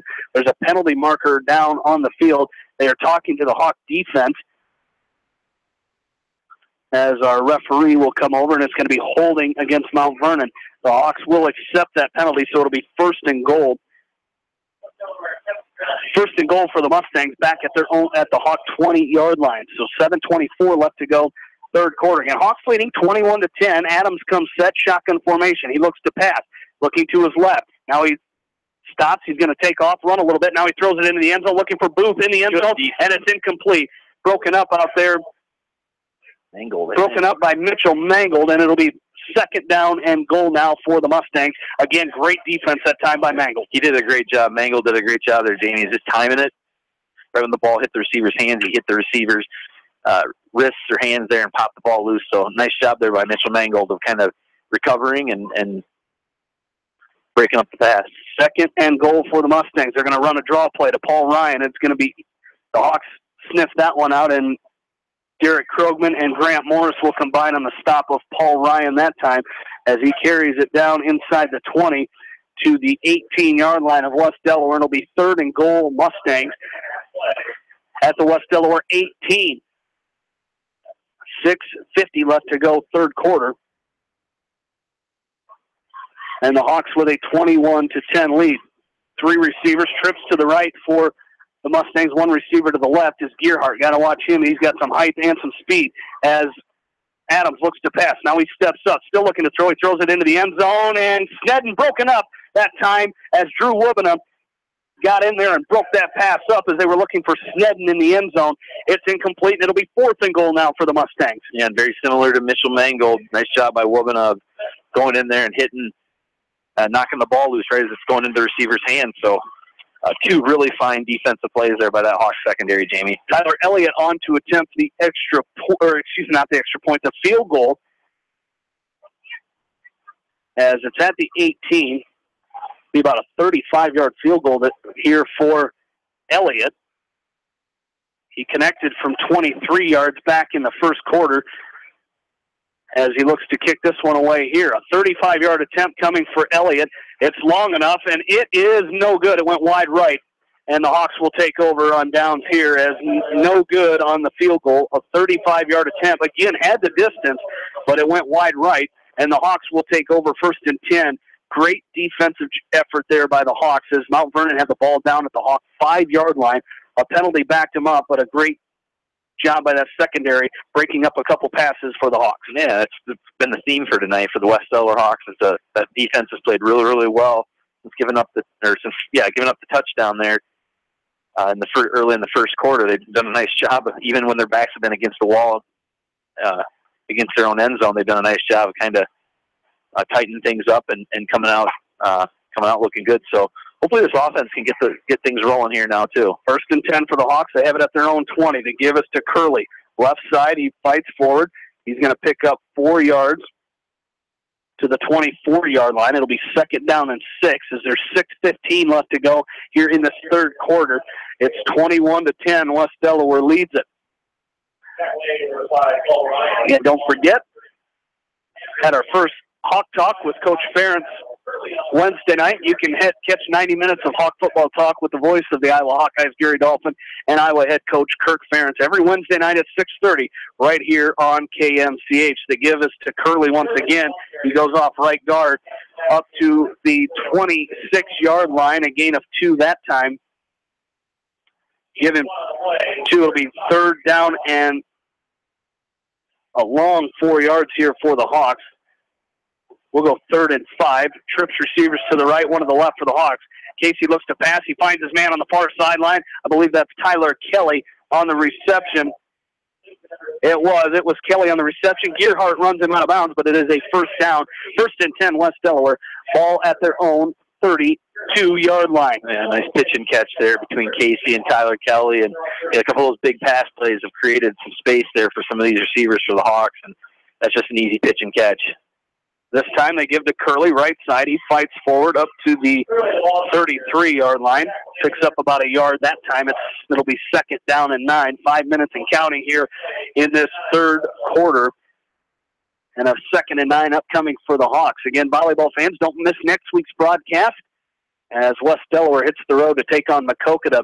Down in Maquoketa, you can join John Swisher and Joan Salo with the call of that contest around 7:30 right here on KMCH. They give to Curley once again on 2nd and 9. He cuts back at the 35 up to the 37-yard line. Call it they're going to give him about the 38-yard line as Mitchell Lawaji brings him down there. It'll be 3rd down and 5 here for the Hawks. 3rd and 5 upcoming for the Hawks here in this 3rd quarter. Casey looks to pass. Quick pass. That bubble screen to Mangold. He's got it at about the 38-yard line, but great job, great pursuit by the Mustangs that time. And they stopped Mangold short of the first down as Blake Booth made the stop, ran Mangold out of bounds. It'll be 4th down and 4 for the Hawks, and we'll see they'll probably punt it away here as Harrison Goebel will come on to the field. Again, Coach Mather and the volleyball team will be in Vinton-Shellsburg at the Vinton-Shellsburg tournament tomorrow in Vinton.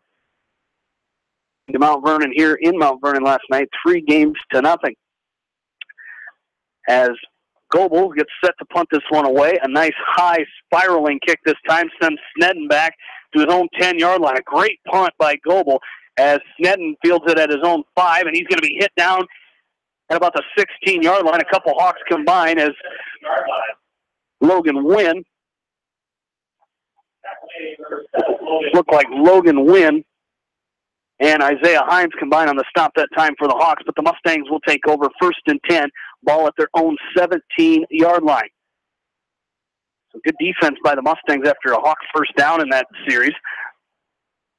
But they did a great job of fighting back and getting the Hawks to punt it away, and they will take over here with 3:42 left to go in this 3rd quarter. 21-10, the Hawks lead it.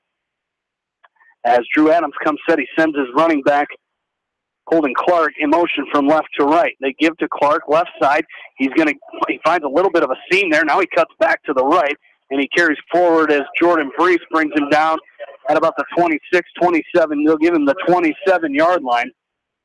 It'll be real close to the first down, and it is a first down for Mount Vernon.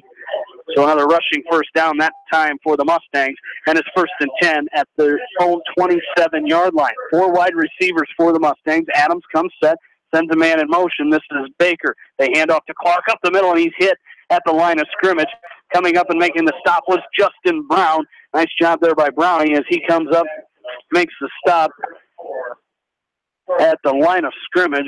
Might have lost a yard that time. He did. It'll be 2nd down and 11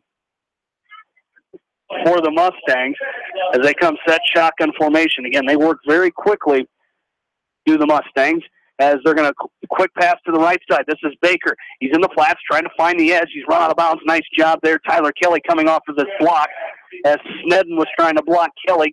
Kelly fought that off, and they pick up 3. It's going to be 3rd down in about 8 yards from the 30-yard line for the Mustangs. And Harrison Goebel, he's coming from that far side, so Adams has got to get that ball either around or over him, and he's creating that play. He's making that play go longer than what Mount Vernon wants to, and that's why they're only gaining a couple, 2-3 yards on that play. They send Baker in motion. Adams looks to pass. Now he steps up, and he's going to try to run for the first down. In pursuit is Curley. They run him down real close to the first down marker, and I think they're going to call a late hit, as hopefully Coach Lester's okay on that Hawks sideline, as he kind of got hit over on the Hawks sideline. He's quickly back up, and it looks like maybe a late hit call coming against the Hawks. As the official threw the flag on that personal foul, it is going to be against the Hawks. It's hard for those guys when they're running full steam over there towards the sidelines, Jamie, to just automatically put the brakes on it. I get it, and it's player safety and stuff, but that's a tough task to ask those players to pull up when they're trying to prevent a guy from getting a first down and stuff like that. So,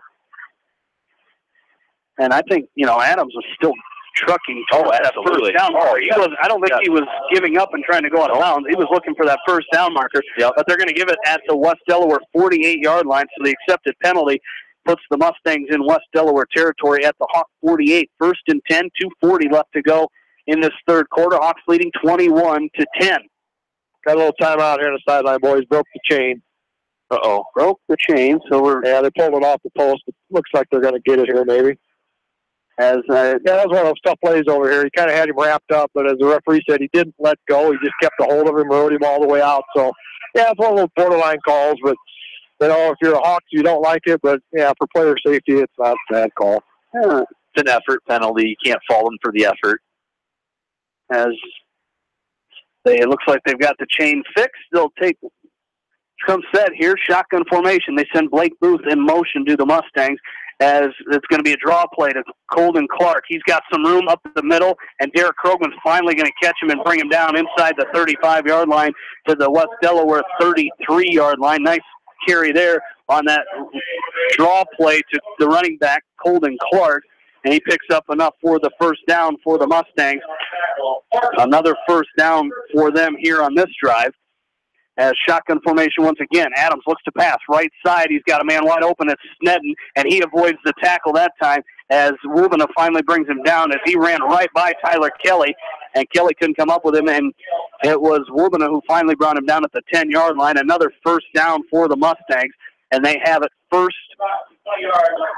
See where it's at. It's right at the 10-yard line, so it'll be first and goal for the Mustangs at the West Delaware 10.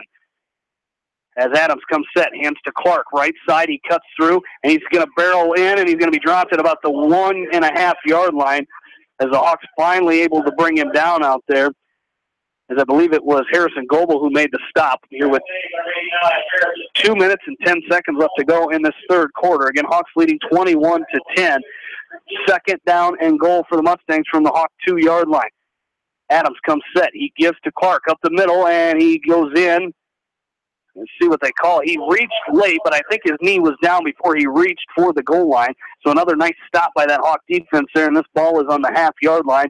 It'll be third down and goal for the Mustangs, and they will line up under center this time as Adams comes set under center this time. The Hawks throw everybody in the box here as Adams will take the snap. He's going to hand off to Clark, right side, and he walks into the end zone. Touchdown, Mount Vernon. Colden Clark from 1 yard out closes the gap for the Mustangs. It's 21-16 with 1:32 left to go here in quarter number 3. Yeah, that's an impressive drive there by the Mount Vernon Mustangs, Jamie. It's pretty methodical, mixing passing and the run in there. So the Hawk defense is probably a little worn down after that drive. As the Mustangs look like they will go for it here. As Adams looks to pass. Quick pass. They got Booth, and he falls down. He makes the catch, but falls down at the 5-yard line, and the 2-point conversion is no good. So with 1:32 left to go in the third quarter, Hawks lead 21-16. We'll take a break and come back. You're listening to West Delaware football from KMCH Sports. When selecting the right tire for your vehicle, you want choice. Bobin Tire and Automotive Service in Manchester gives you choice with the top tire brands available today. For the tire choice you want and the service your vehicle needs, see Bobin Tire and Automotive in Manchester. Open Saturdays for your convenience. Whether it's an orthopedic, sports, or occupational injury you are suffering from, Regional Medical Center Therapy Services has you covered. With a customized treatment program, Regional Medical Center Therapy Services can get you back on track in the active game of life. Regional Medical Center, excellence in healthcare, close to home. Why make 10 calls when you can make one call to Mormon Insurance, a member of People's Insurance in Manchester, and get the best quote from 10 different companies on your auto, home, and farm insurance? You can depend on Mormon Insurance for fast, friendly service and quality coverage. Call Kathy or Rachel today at 927-2263. Mormon Insurance, a member of People's Insurance in Manchester.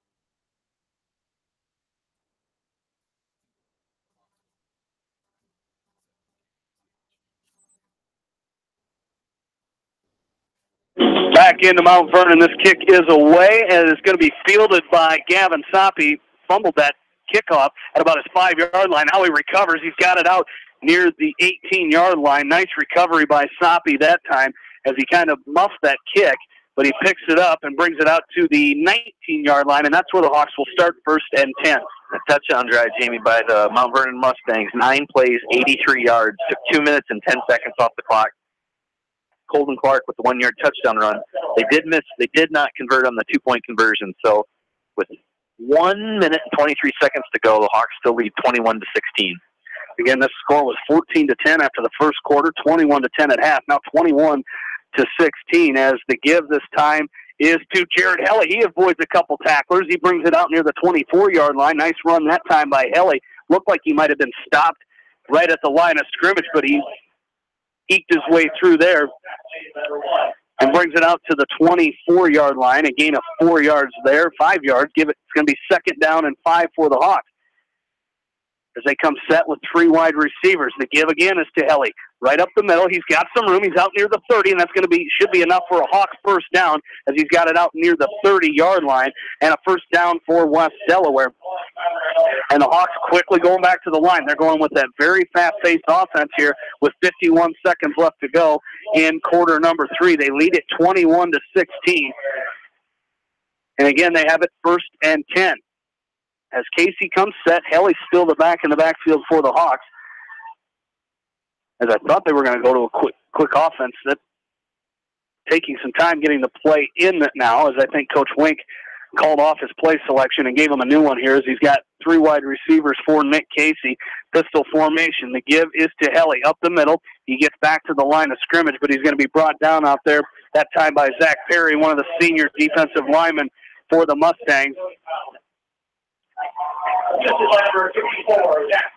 As might have lost a half a yard on that play. It'll be 2nd down and 10 here for the Hawks. 2 receivers split out each way as Cabron Cook lined up in the slot for the Hawks, as is Mitchell Mangle, as they're going to throw to Tyler Kelly. He's got it at the 39-yard line. He fights forward. He's going to get enough for the first down before he's run out of bounds by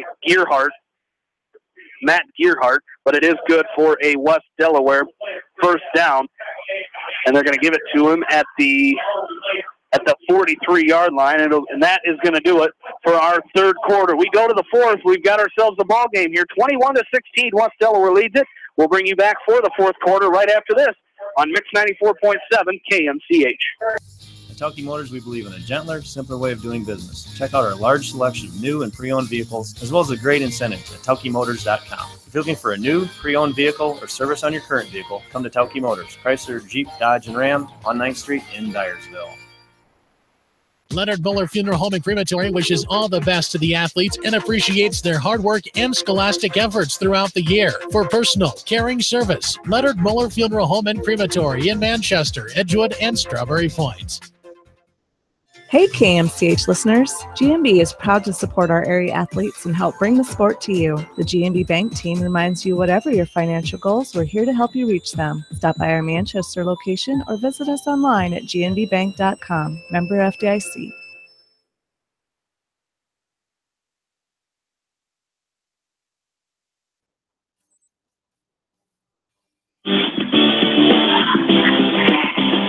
Back into Mount Vernon, Ash Park here, the site of this contest, home of the Cornell College Rams, as the Hawks will take 1st and 10 at their own 43-yard line. Going right to left now. Start of the 4th quarter. Hawks lead 21-16. Penalty before we start the 4th quarter.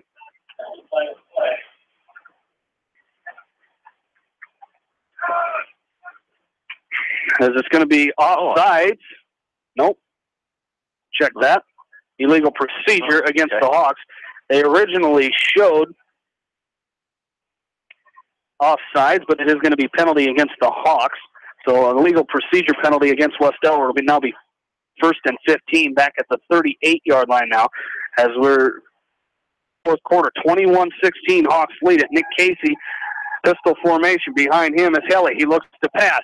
Now he's under pressure. He rolls to his right, finds an opening, looking for Cabron Cook, but threw it out of the reach of Cabron Cook. as Mitchell Luwaji was on the coverage that time, and it'll be 2nd down and 15. Area scoreboard real quick here. Maquoketa Valley defeats Starmont tonight 60-22. Western Dubuque was a final 34-21 over Beckman. Independence in the fourth quarter leads Clear Creek Amana 28-7. Cascade in the second quarter leading Central DeWitt 21-0. Anamosa leading Maquoketa 18-7 in the second quarter, and Monticello with a 28-6 lead over Comanche. That game in the second quarter. The Hawks hand off to Jared Helly. This time, Mitchell Lawadji is going to trip him up at the 43-yard line, and it'll be 3rd down and 10 here for the Hawks. So a nice 2nd down run there. Get it back to where you started here as the train goes by here in Mount Vernon. About the 4th or 5th train we've seen go by here tonight during this ball game. As the Hawks come set, 3rd down and 10. Coach Wink doesn't like what he sees. He will call a timeout, and we will keep it right here as the Hawks have a 3rd down and 10 coming up. And Aaron, the Hawks tonight trying to hold on here as it's 21-16 as we're just underway. And for the most part, looked like this game was in control at 21-10, but the Mustangs have fought back and got it within 5 here. Yeah, and a lot of it is, this defense from Mount Vernon. Give them a lot of credit. They've done a good job of shutting down the West Delaware run game for the most part in the second half, and the Hawks passing attack hasn't really kind of clicked as well as it did in the first half. So that's why you're seeing the Hawks with no points in the second half. So they're going to have to do something because Mount Vernon seems to have a lot of momentum right now, and now would be a really good time to have one of those big plays, whether it's on the ground or through the air, if you're a West Delaware Hawks fan. Absolutely. The Hawks out of the timeout here with 11:25 left to go in this fourth quarter. The Hawks with 2 timeouts remaining. And now the Mustangs are ready to go here on defense. 3rd down and 10. The Hawks will come set. 4 wide receivers.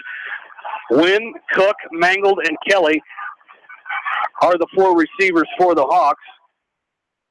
As it's Jared Helly, the back for the Hawks. As Casey looks to pass, he's got his man out there, and it's incomplete. Looking for Cabron Cook, and it looks like he landed right on the ball. Might have knocked the wind out of himself there as he's slow to get up. But that pass falls incomplete, and it'll be 4th and 10 West Delaware, and they will send Harrison Goebel out to punt this thing away. And that passing attack just doesn't seem to have the same fluidity that it did last week against Independence. And credit to the Mount Vernon defense, and hopefully this Hawk defense can come back and throw up a fence here and hopefully get the ball back. Goebel's punt nearly blocked. It's coming off the edge that time. As this is Elliott. Coming off the edge that time was Jaden Weber. Almost blocked that punt as Elliott couldn't come up with that punt return, but it went right out of bounds at the 25-yard line, and that's where the Mustangs will start 1st and 10 at their own 25-yard line. Trailing 21-16, 11-12 left to go in this fourth quarter. As Adams comes set, 4 wide receivers, shotgun formation for the senior. He sends Paul Ryan, the back, puts him from the right side to the left side. They give to Ryan. He's going to run it to the right side. He's trying to fight the edge. He's got it at the 30, fights forward to the 32, 33-yard line, where he's brought down by Tyler Kelly. And he carries forward for about 8 yards, up to the 33-yard line. They started this at the 25-yard line as 2nd down and 2, as Adams comes set. They give to Ryan, left side this time, trying to find the edge. In pursuit is that Hawk defense. He's got enough for the first down as Caleb Curley brings him down, but not before Paul Ryan carries forward for a Mustang first down. And Ryan and Colton Clark have done a nice job tonight, especially in the second half, Jamie, of kind of picking up, we're not talking 40, 50 yards, but we're talking like 6, 7, 8 yards, just enough to keep the clock moving, keep the chains moving, and this line is doing a good job for Mount Vernon as well. They've got it at the 43, 1st and 10. They give to Paul Ryan again. He goes right up the middle, and he's going to be stopped at the 45-yard line. Pickup of a couple yards there as Jordan Brees comes up and makes the stop of Ryan that time. At the 45-yard line, it'll be 2nd down and 8 here for Mount Vernon. 4 wide receivers for Drew Adams. as he comes set. Quick pass to Zach Baker on the near side of the field. He slips a little, but regains his footing, crosses midfield to the 49-yard line. He's going to be short of the first down before Drew Wubena wraps him up at the West Delaware 49-yard line. It'll be 3rd down and 2 for the Mustangs as they're threatening now in West Delaware territory with 9:45 left to go in this ball game, and West Delaware leading by 5. It's 21-16. As Adams comes set, he hands to Paul Ryan. Up the middle, he's got enough for the first down. Justin Brown wraps him up at the 45-yard line is where they're going to mark him down. It'll be good for a Mount Vernon first down. Their 10th rushing first down of this ball game, and they're going to come right back to the line. So this Hawk defense has got to get ready as they're just Mount Vernon just pushing Ryan up the middle right now, and it's working to their advantage as he's still in the backfield for the Mustangs. Adams comes set. They hand to Ryan. He's going to bounce off to the left side this time, and the Hawks do a better job of coming up and making the stop. Ben Ridenauer wraps him up after a gain of a couple. It's going to be 2nd down and 8 for the Mustangs as they've got it at the West Delaware 43-yard line. As Paul Ryan, the workhorse, he's going to come off now as Colton Clark checks into the ball game. Adams with 4 wide receivers, comes set, shotgun formation. He's going to quick throw across the middle. It's Blake Booth to the 40-yard line as Curley and Wynn were right there for the Hawks. It's going to be 3rd down and 5 for the Hawks. Or excuse me, for the Mustangs. 3rd and 5 for Mount Vernon. They have it at the Hawks 40-yard line. 5 left to go in this ball game. Adams comes set, hands off to Colton Clark, left side. He goes off left tackle, and he's going to fight forward. It's close to the first down as the Hawks brought down Max Cheezick. Makes the stop that time. It's going to be close to the first down. I haven't found my man down there yet. Ooh. That is close. It's going to be about like last measurement. It's going to be just a couple inches short. As they're going to call for the measurement. I think they needed to get to the 35. They're at about the 34.5-yard line. As we got big number 75 kind of standing in our way right now. And Bill was right, just a couple inches short. It'll be 4th and short here for the Mustangs. I tell you what, those new lenses of Bill Logan are doing the trick here tonight. Felt much safer driving down here with him with that new prescription. That is for sure. As it's 4th and short for the Hawks, or for the Mustangs, excuse me, as they're going to set the chains at the West Delaware 36-yard line. 8.5 minutes left to go in this ballgame. West Delaware with a 5-point lead. It's 21-16. As the back in the backfield is Colton Clark this time. 4th and short. Adams comes set, and a whistle. I think they're just whistling. Yeah, there you go, whistling it in. As Adams comes set, they hand to Clark up the middle, and he's going to get enough for the first down as the Hawks did a good job of wrapping him up and bringing him down. Harrison Goebel wraps him up, but not before he picks up a first down to the 32-yard line of West Delaware, and it's a first down for Mount Vernon. That was pretty. That's just nose-to-nose running there. He wasn't going to be stopped, and it was going to just sheer effort there by Colton Clark. Adam comes set. He looks to throw. Down the middle, he's looking for the ball in the end zone. It's going to be caught and into the end zone for the touchdown. The 2nd touchdown of the game for Matt Gearhart. This one from 32 yards out, and the Mustangs take a 22-21 lead here with 8:02 left to go in this ball game. Oh, they were running, drawing that secondary and those West Delaware linebackers up, and then they just slipped Gearhart out behind that linebacking core, and Adams threw a nice pass to him.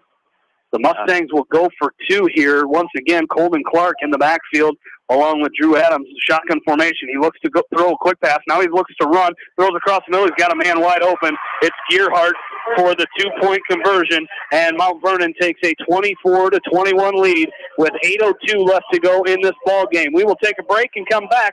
You're listening to West Delaware football from KMCH Sports. Going above and beyond is a standard of care at Above and Beyond Home Health and Hospice Care. Their compassionate staff care deeply about the comfort of their patients. A nurse is available 24 hours a day, 7 days a week. Above and Beyond Healthcare, the more they care, the more beautiful life becomes. Proudly serving Jones, Jackson, Johnson, Lynn, Clayton, and Delaware counties. At Dupaco Community Credit Union, we know debt happens. A debt checkup from Dupaco ensures it's not costing you more than it should. With historic low interest rates, now is the time to bring your loans to Dupaco. Contact us at 563-927-6187 or visit dupaco.com. The Manchester Press is your community newspaper. Check out the sports section for game stats and photos of area players and game highlights. The Manchester Press, serving the area for over 130 years.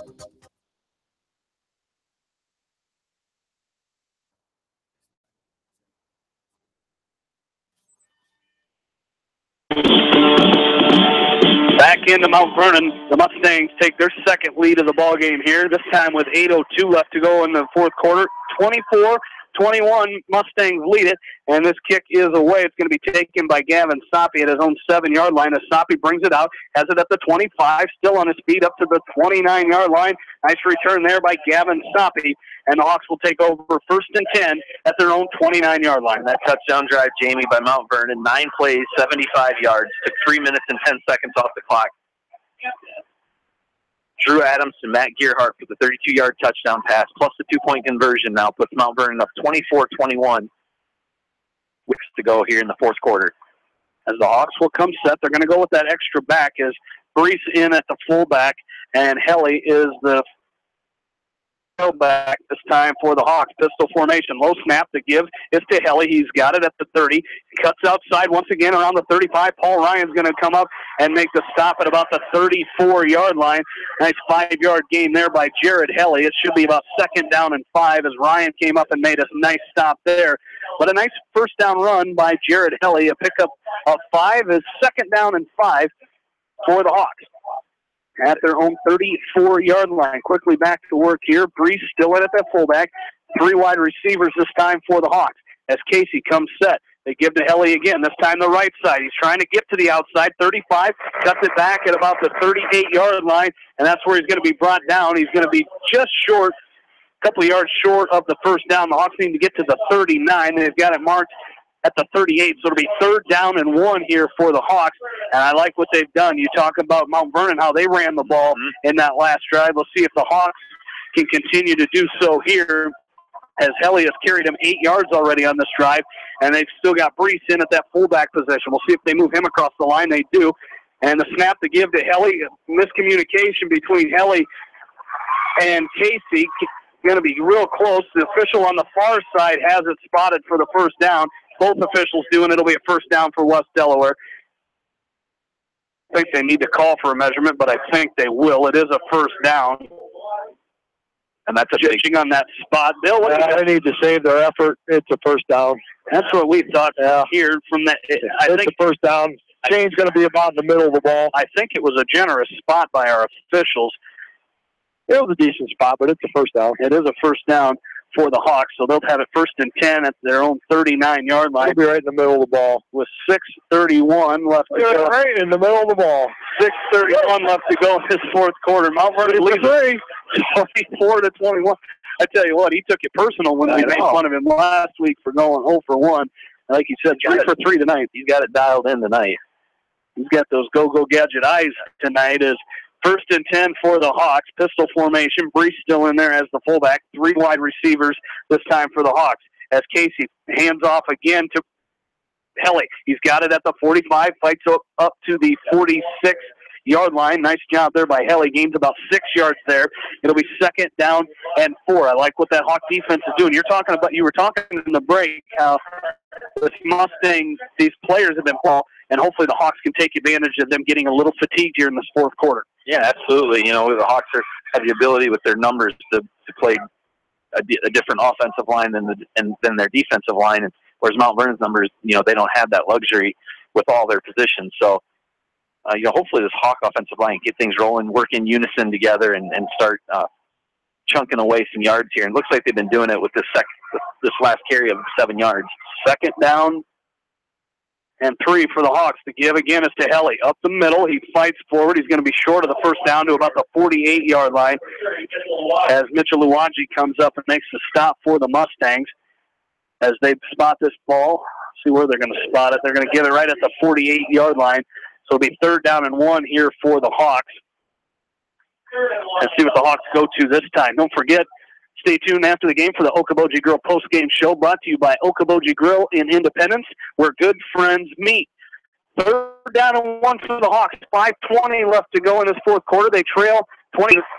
Mount Vernon ate this play up as Coy Martin came up and disrupted the play, and coming up and finishing off Jared Helly. That time was Andrew Luwaji, and it's going to be 4th down and 4 here for the Hawks.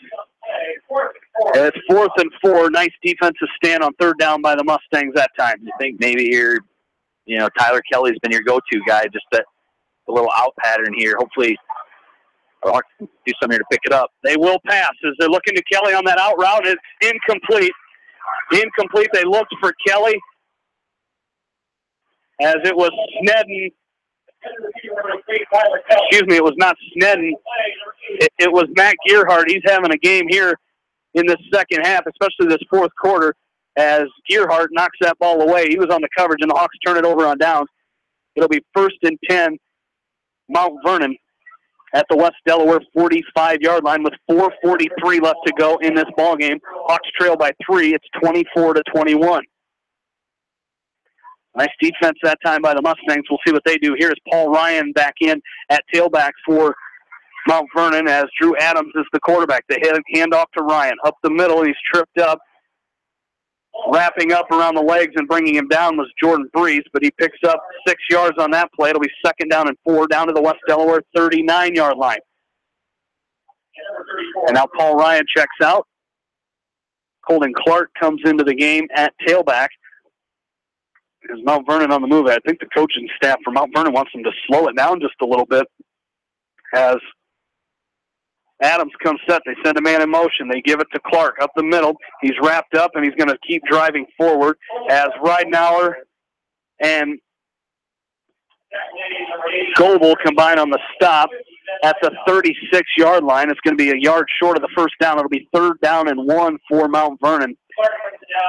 With 3:53 left to go in this ball game. Again, Mount Vernon leading by 3. It's 24-21.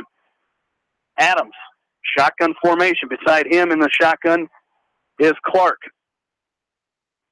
As he comes set here for this 3rd down and 1 play. They give to Clark up the middle, and he's hit at the line, but he fights forward, and he's going to get the first down. That second effort as Brees and Goebel combine on the stop, but they're going to mark it at the 35-yard line, and that's going to be, I believe it's going to be good for a first down. They're going to call for a measurement. I think it's a little closer than maybe some people think, but I think it still is. It's going to be real close, actually. That's going to be a real close one. Phil, this was a 50-50 right here, guys. Which way you going, buddy boy? I'm going. I don't like what I'm going to say, but I'm going to say that they're going to get it just by the nose of the ball. I think you're right. It's right at the 35-yard line. And it is going to be a first down, and by the nose of the football. That's what I'd have called. 1st and 10, Mount Vernon. I did 4 for 4, just in case. 1st and 10, Mount Vernon, as they have it at the West Delaware 35-yard line with 3.5 minutes left to go in this contest. Defense needs to step up for the Hawks again. The Mustangs running attack so far, it's been, like you said, 3-4 yards a carry, and they're just marching their way down the field. Hawks have got to try to shut it down here as Paul Ryan is back in at tailback for the Mustangs. They send a man in motion. This is Baker. They're going to hand off to Ryan up the middle, and he's met at the line by the Hawks. Brees, Ridenauer, and see who the third Hawk was is coming up and meeting up is Matt Wickman, all combined on the stop that time, and there's no gain on that play. That's what the Hawks needed. It's going to be 2nd down and 10 for Mount Vernon. Ball at the West Delaware 35. Again, the Mustangs leading 24-21. 2:45 left to go in the ball game. Drew Adams comes set. Shotgun formation. Paul Ryan still in at tailback. They're milking the play clock now, Jamie. It's just, as they send Colton Clark in motion, they're going to go split backs now beside Adams as they hand off to Clark, and he's going to be wrapped up. Nice job. Matt Wickman comes up and drops him after a gain of a couple. Let's see where they spot this ball. As the officials haven't gotten to it yet, they're going to give him They're going to give him 2. It'll be 3rd down and 8 here for the Mustangs. And like you said, running that play clock down as much as they can. 2:05 left to go in this ball game. And it's surprised the Hawks haven't called a timeout to stop the clock. We're under 2 minutes now. As the Hawks with just 2 timeouts left. They took one earlier in this fourth quarter. Ryan, the tailback, as Adams comes set, shotgun formation. With 2 seconds left on the play clock, I think the Mustangs will now take a timeout. They will take their first timeout of the second half. We will take one with them, and we'll be right back as you're listening to West Delaware football from KMCH Sports. West Bend's home and highway policy provides you with one policy, one bill, one deductible, and one agent, all with no hassle and a portion of your annual premium back in cash if you don't have a claim. To find out more, contact your new West Bend agent, Eric Smith, at Parrott Insurance in Manchester at 927-2791. Great food and great fun with friends. That's what's waiting for you at Beaver's Lounge in Manchester. Check out their Thursday night bucket of wings special and Friday night fish special. Beaver's also has a different lunch special every Monday through Friday.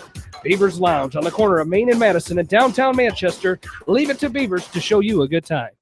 Are you looking for great food and a unique atmosphere?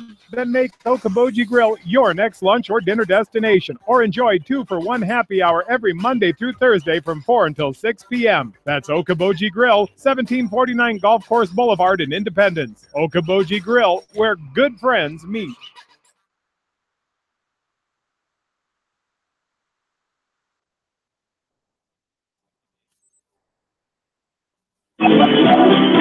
Back into Mount Vernon, the Mustangs lead 24-21. 1:41 left to go in the ball game. They have it 3rd down and 7. Ball at the West Delaware 33-yard line. Drew Adams comes set. Paul Ryan is the tailback. Adams looks to pass. He throws across the middle. He's looking for Snedden, and Snedden's got it. He's got it completed inside the 15 to the West Delaware 13-yard line. A first down for Mount Vernon, 1st and 10 at the West Delaware 13. Yeah, that was a big play. You and I at the break were debating were they going to run or throw it, and just you knew if they threw it, they ran the risk of not completing the pass, stopping the clock, not West Delaware not having to burn a timeout. But beautifully thrown ball there by Drew Adams to Snedden, and keeps this drive going for the Mount Vernon Mustangs. 1:20 left to go. They spot this at the 14-yard line as Adams comes set. Paul Ryan still in the game at tailback. 3 seconds to go on the play clock. They hand off to Ryan. Left side, and he's wrapped up in the backfield. Nice job by the Hawks. Grant Morris and Ben Ridenauer combining the stop, and the Hawks will take their second timeout of this second half here with 1:04 left to go in the ball game. The Hawks trailing by 3. It's 24-21. So the Hawks need to come up. They only have 1 timeout left. It's 2nd down and 12 after a 2-yard loss there. So the Hawks need a lot to go right here to try to come back and win this game. Yeah, and 1 timeout left, so the next play is probably going to take you down to about right around 1 minute, maybe a little bit less, and then they'll run their 3rd down play. So you're probably going to get the hope, depending on what Mount Vernon does, you might get the ball back with 30 seconds left. So, but it's going to be critical here that the Hawks stop them here, force a field goal, and then move from there. So both teams, or the Hawks out of the timeout here. It was Mount Vernon coming out of a timeout as well. Ball at the 16-yard line of West Delaware with 1:04 left to go in this ball game. So I'm assume right here, like you said, Mount Vernon will run the ball here. Hawks get another quick timeout and hope to come up with a stop, hopefully on 4th down. As Adams comes set, they send a man in motion. This is Booth. They hand it to him on the end around, and he's going to be wrapped up by the Hawks. Nice job, and they'll quickly call a timeout. Coming up and making the stop that time was Isaiah Himes, as the Hawks will call a timeout with 55 seconds left to go in this ball game. And that is the 3rd and final timeout for the Hawks with 55 seconds left to go. It's 3rd down and 11 for West Delaware. And again, need a couple big stops here as Mount Vernon will run one more play. They won't be able to quite take it all the way down, but they will have an attempt on 4th down, which I would assume they will send out Tyler Elliott to try to kick a field goal which would make it 27-21. The Hawks would have a few seconds to try to make something happen on a kick return and maybe a big play as Elliott warming up down here on the Mount Vernon sideline, getting ready to maybe come in and make a field goal attempt for the Mustangs here. Quick scoreboard update as we've got some scores going. Final Independence defeats Clear Creek Amana tonight, 35-7. Congratulations to Coach Putz and the Mustangs. Their first win in a couple of years as they went winless last season. They were 0-2 going into tonight, so congratulations to them. As another game, couple more games that have gone final. East Buchanan over Sumner Fredericksburg tonight, 21-6, and North Lynn defeats Jessup 41-0 tonight. So we'll have a full scoreboard recap after our contest here tonight in our Okoboji Grill post-game show. 3rd down and 11 for the Mustangs. They come set, split back in the backfield. They hand off to Paul Ryan. He's wrapped up immediately as Isaiah Himes has a little extra tackling going on down there, and 45 seconds left to go as they got to get that ball set. As the ball is set, now they're going to start the play clock. So there was a 10-second difference, about a 10-second difference between the play clock and the game clock, as I believe Mustangs will run this all the way down before they probably send out Tyler Elliott to attempt this field goal, which as it stands right now would be about a 39-yard field goal as the ball's at the 22-yard line. As now Mount Vernon will call their second timeout of this second half. We'll take one with them and come right back. You're listening to West Delaware football from KMCH Sports. Newhouse Construction and Concrete is proud to support all our area athletes. Give Phil a call at 927-5178 for your commercial, ag, or residential projects, or visit newhouseconstruction.com. Newhouse Construction and Concrete turns design into reality. Sode's Green Acre, located in Guttenberg, offers a fun shopping experience for the entire family. Retro candy, unique gifts and toys, gourmet foods, coffee and tea, top shelf spirits, craft beer and wine, plus a cafe with full bar service. Sode's Green Acre in Guttenberg. Find them on Facebook.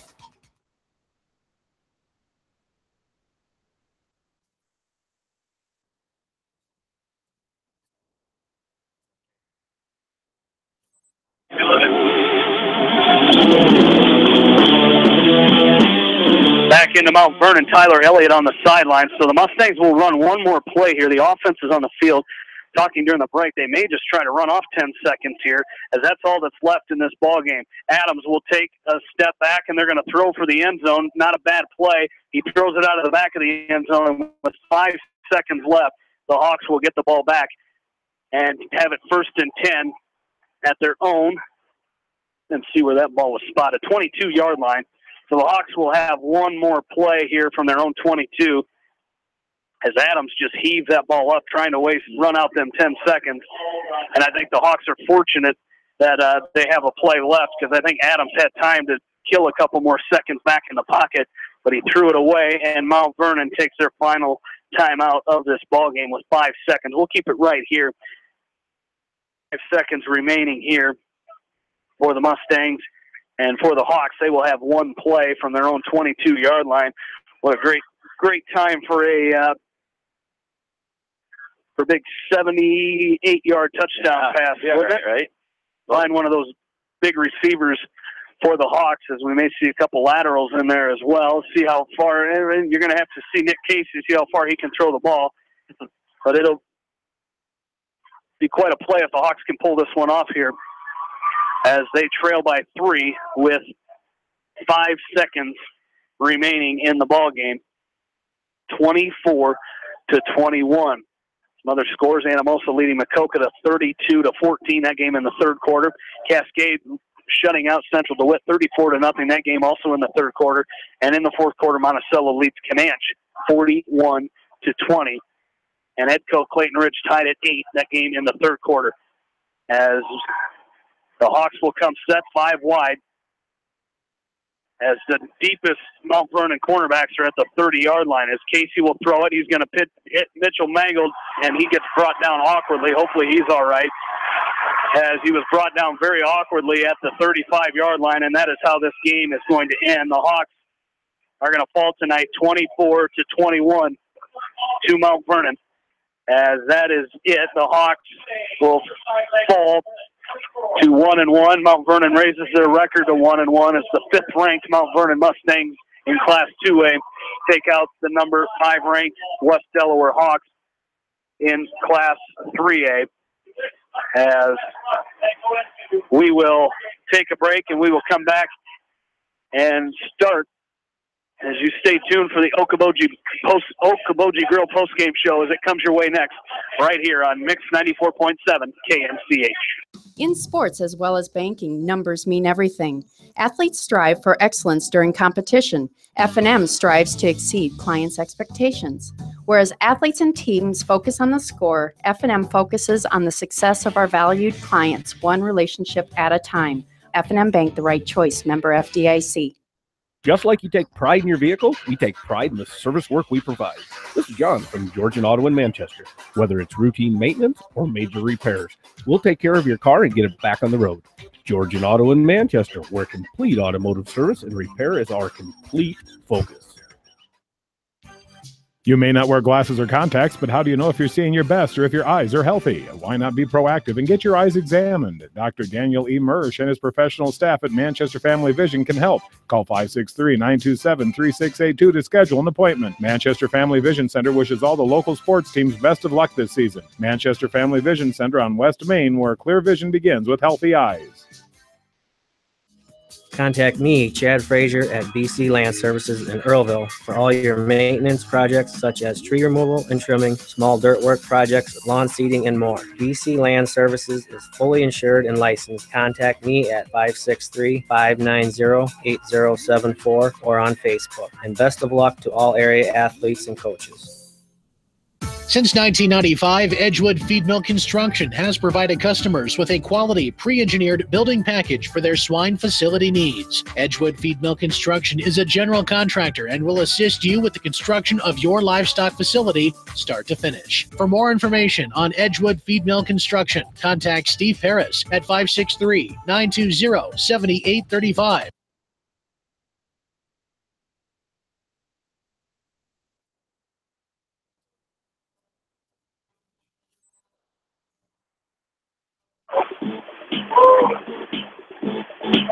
And welcome back into the Okoboji Grill postgame show brought to you by Okoboji Grill in Independence. If you're looking for great food and a unique atmosphere, then make Okoboji Grill your next lunch or dinner destination, or enjoy 2-for-1 happy hour every Monday through Thursday from 4 to 6 p.m.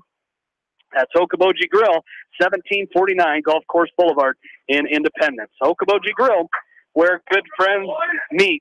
As the Hawks come in here, they fall tonight at Mount Vernon, 24-21. Here as they drop their record, falls to 1-1 on the season. Again, this is non-district play, and that's why you play these games. Mount Vernon also, they raised their record to 1-1 here after the victory here tonight. They lost to Solon last week, 19-0, but we knew this was a very good Mount Vernon team looking for a little redemption after last week. Yeah, absolutely, and you knew after looking at the stat lines and whatnot from their game last Friday night against Solon, you knew that this was a good defensive football team. You knew that the offense, they had the offense with Drew Adams coming back after having a really good year last year, and unfortunately the Hawks just weren't able to get it done tonight. But there's going to be a lot of lessons to learn from this tonight, and they'll go back to the drawing board and hopefully get some things corrected and get ready to go for next Friday night. Absolutely. As the Hawks, again, they fall tonight 24-21, as we will talk with Bill Logan here in just a little bit. In our post-game, we'll get some final stats from Bill as we wrap up here. Again, the Hawks falling to 1-1 here tonight, 24-21, the final score, as Bill Logan kind of showing the coaches his final stats as he does every Friday night. They like to take a look at that as we will bring him in now. As Bill, a tough loss here tonight. Like we said at halftime, the Hawks looked like they had things in control, but the Mount Vernon just played a really good second half, and they were able to come out here and get the victory tonight. Yeah, Mount Vernon executed absolutely wonderful that second half. If they can continue to do that, they're going to be a force in Class 2A, and they showed that tonight. Did a nice job. That first quarter, we're thinking, geez, that scoreboard might need 3 digits up there. But, both the defenses kind of settled down and slowed the pace of the game down a little bit. But that second half, if you keep time of possession, Mount Vernon just really, did that, pounded it down our throats a little bit, and then we just couldn't stop them when we needed to. And I credit Mount Vernon. They did the things in the second half that they had to do, to come from behind on a double-digit deficit and come back and win that game. For Mount Vernon, they rushed the ball 50 times for 237 yards, and Clark, 20 carries for 149, and he was the load tonight. Hawks really didn't have an answer for him. He just seemed to be able to get 6, 8, 10 yards every time he touched the ball. 18 out of 30 passing with 1 interception, 250 yards, so 487 yards of offense tonight by Mount Vernon. But we knew coming in that they were very, very capable of that. Drew Adams is a great quarterback, and he's engineered a great offensive output here tonight. For the Hawks, 39 rushes for 160. They're led by Jared Helly, 19 carries for 135 yards. 9 out of 21 passing with 1 interception, 224. So the Hawks, 384, but they had 280 at halftime. So they had 104 yards that second half. But if you had time of possession, Hawks didn't have the ball very much. So there again, Mount Vernon did what they needed to on their home field tonight. But, it's a non-district game, and that's what both teams have to take out of this. It's bragging rights, and Mount Vernon's really happy tonight. Hawks just have to go back to the drawing board and figure out what it's going to take to maybe not have that happen next week, because it does not get any easier next week with the district opener with Assumption. Absolutely. And, Bill, who would have thought coming into this game after the game we saw last season with Adams throwing a bunch that they would rush the ball 50 times in a game? Well, and they did that. I don't know that was necessarily their game plan coming in, because that first quarter they were lighting it up, so. But then they found some things. They exploited the Hawks. Clark, they gave him the ball, and there was that little misdirection that it just seemed like the Hawks could never quite come up with adjustment defensively on that, because he got his 149 yards basically tackle to tackle, and that's just getting it done up front, and that's one thing that Hawks are going to have to try to show up for next week.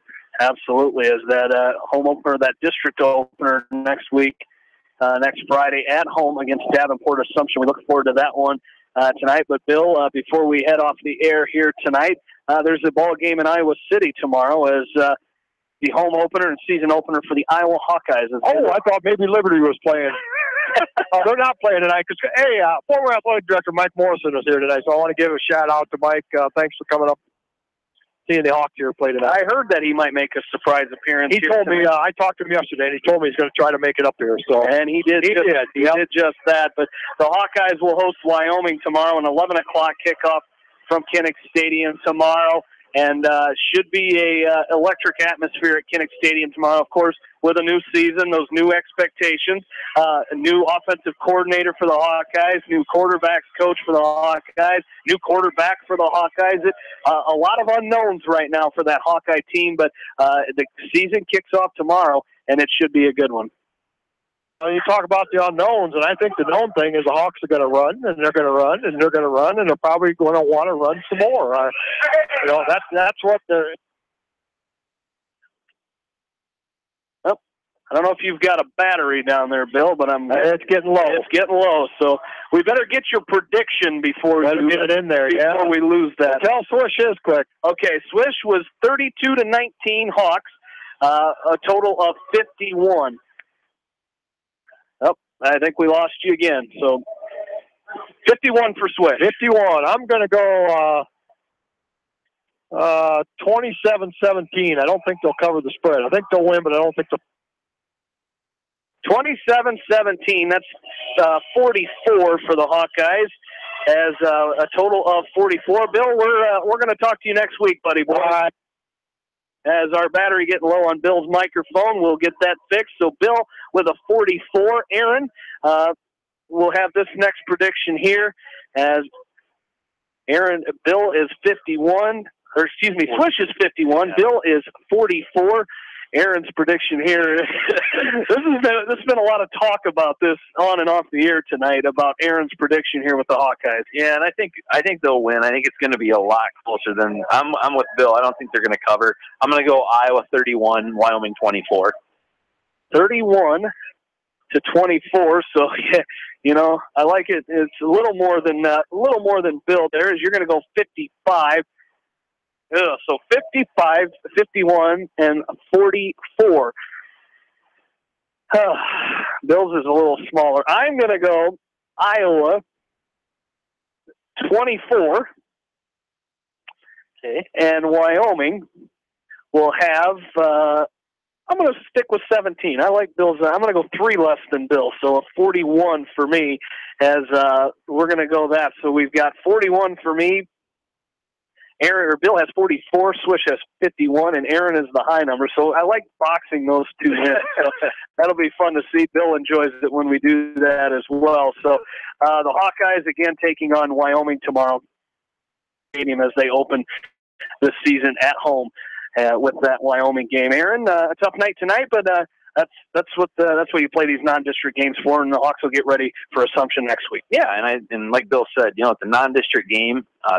This was a very good non-district game for the West Delaware Hawks in terms of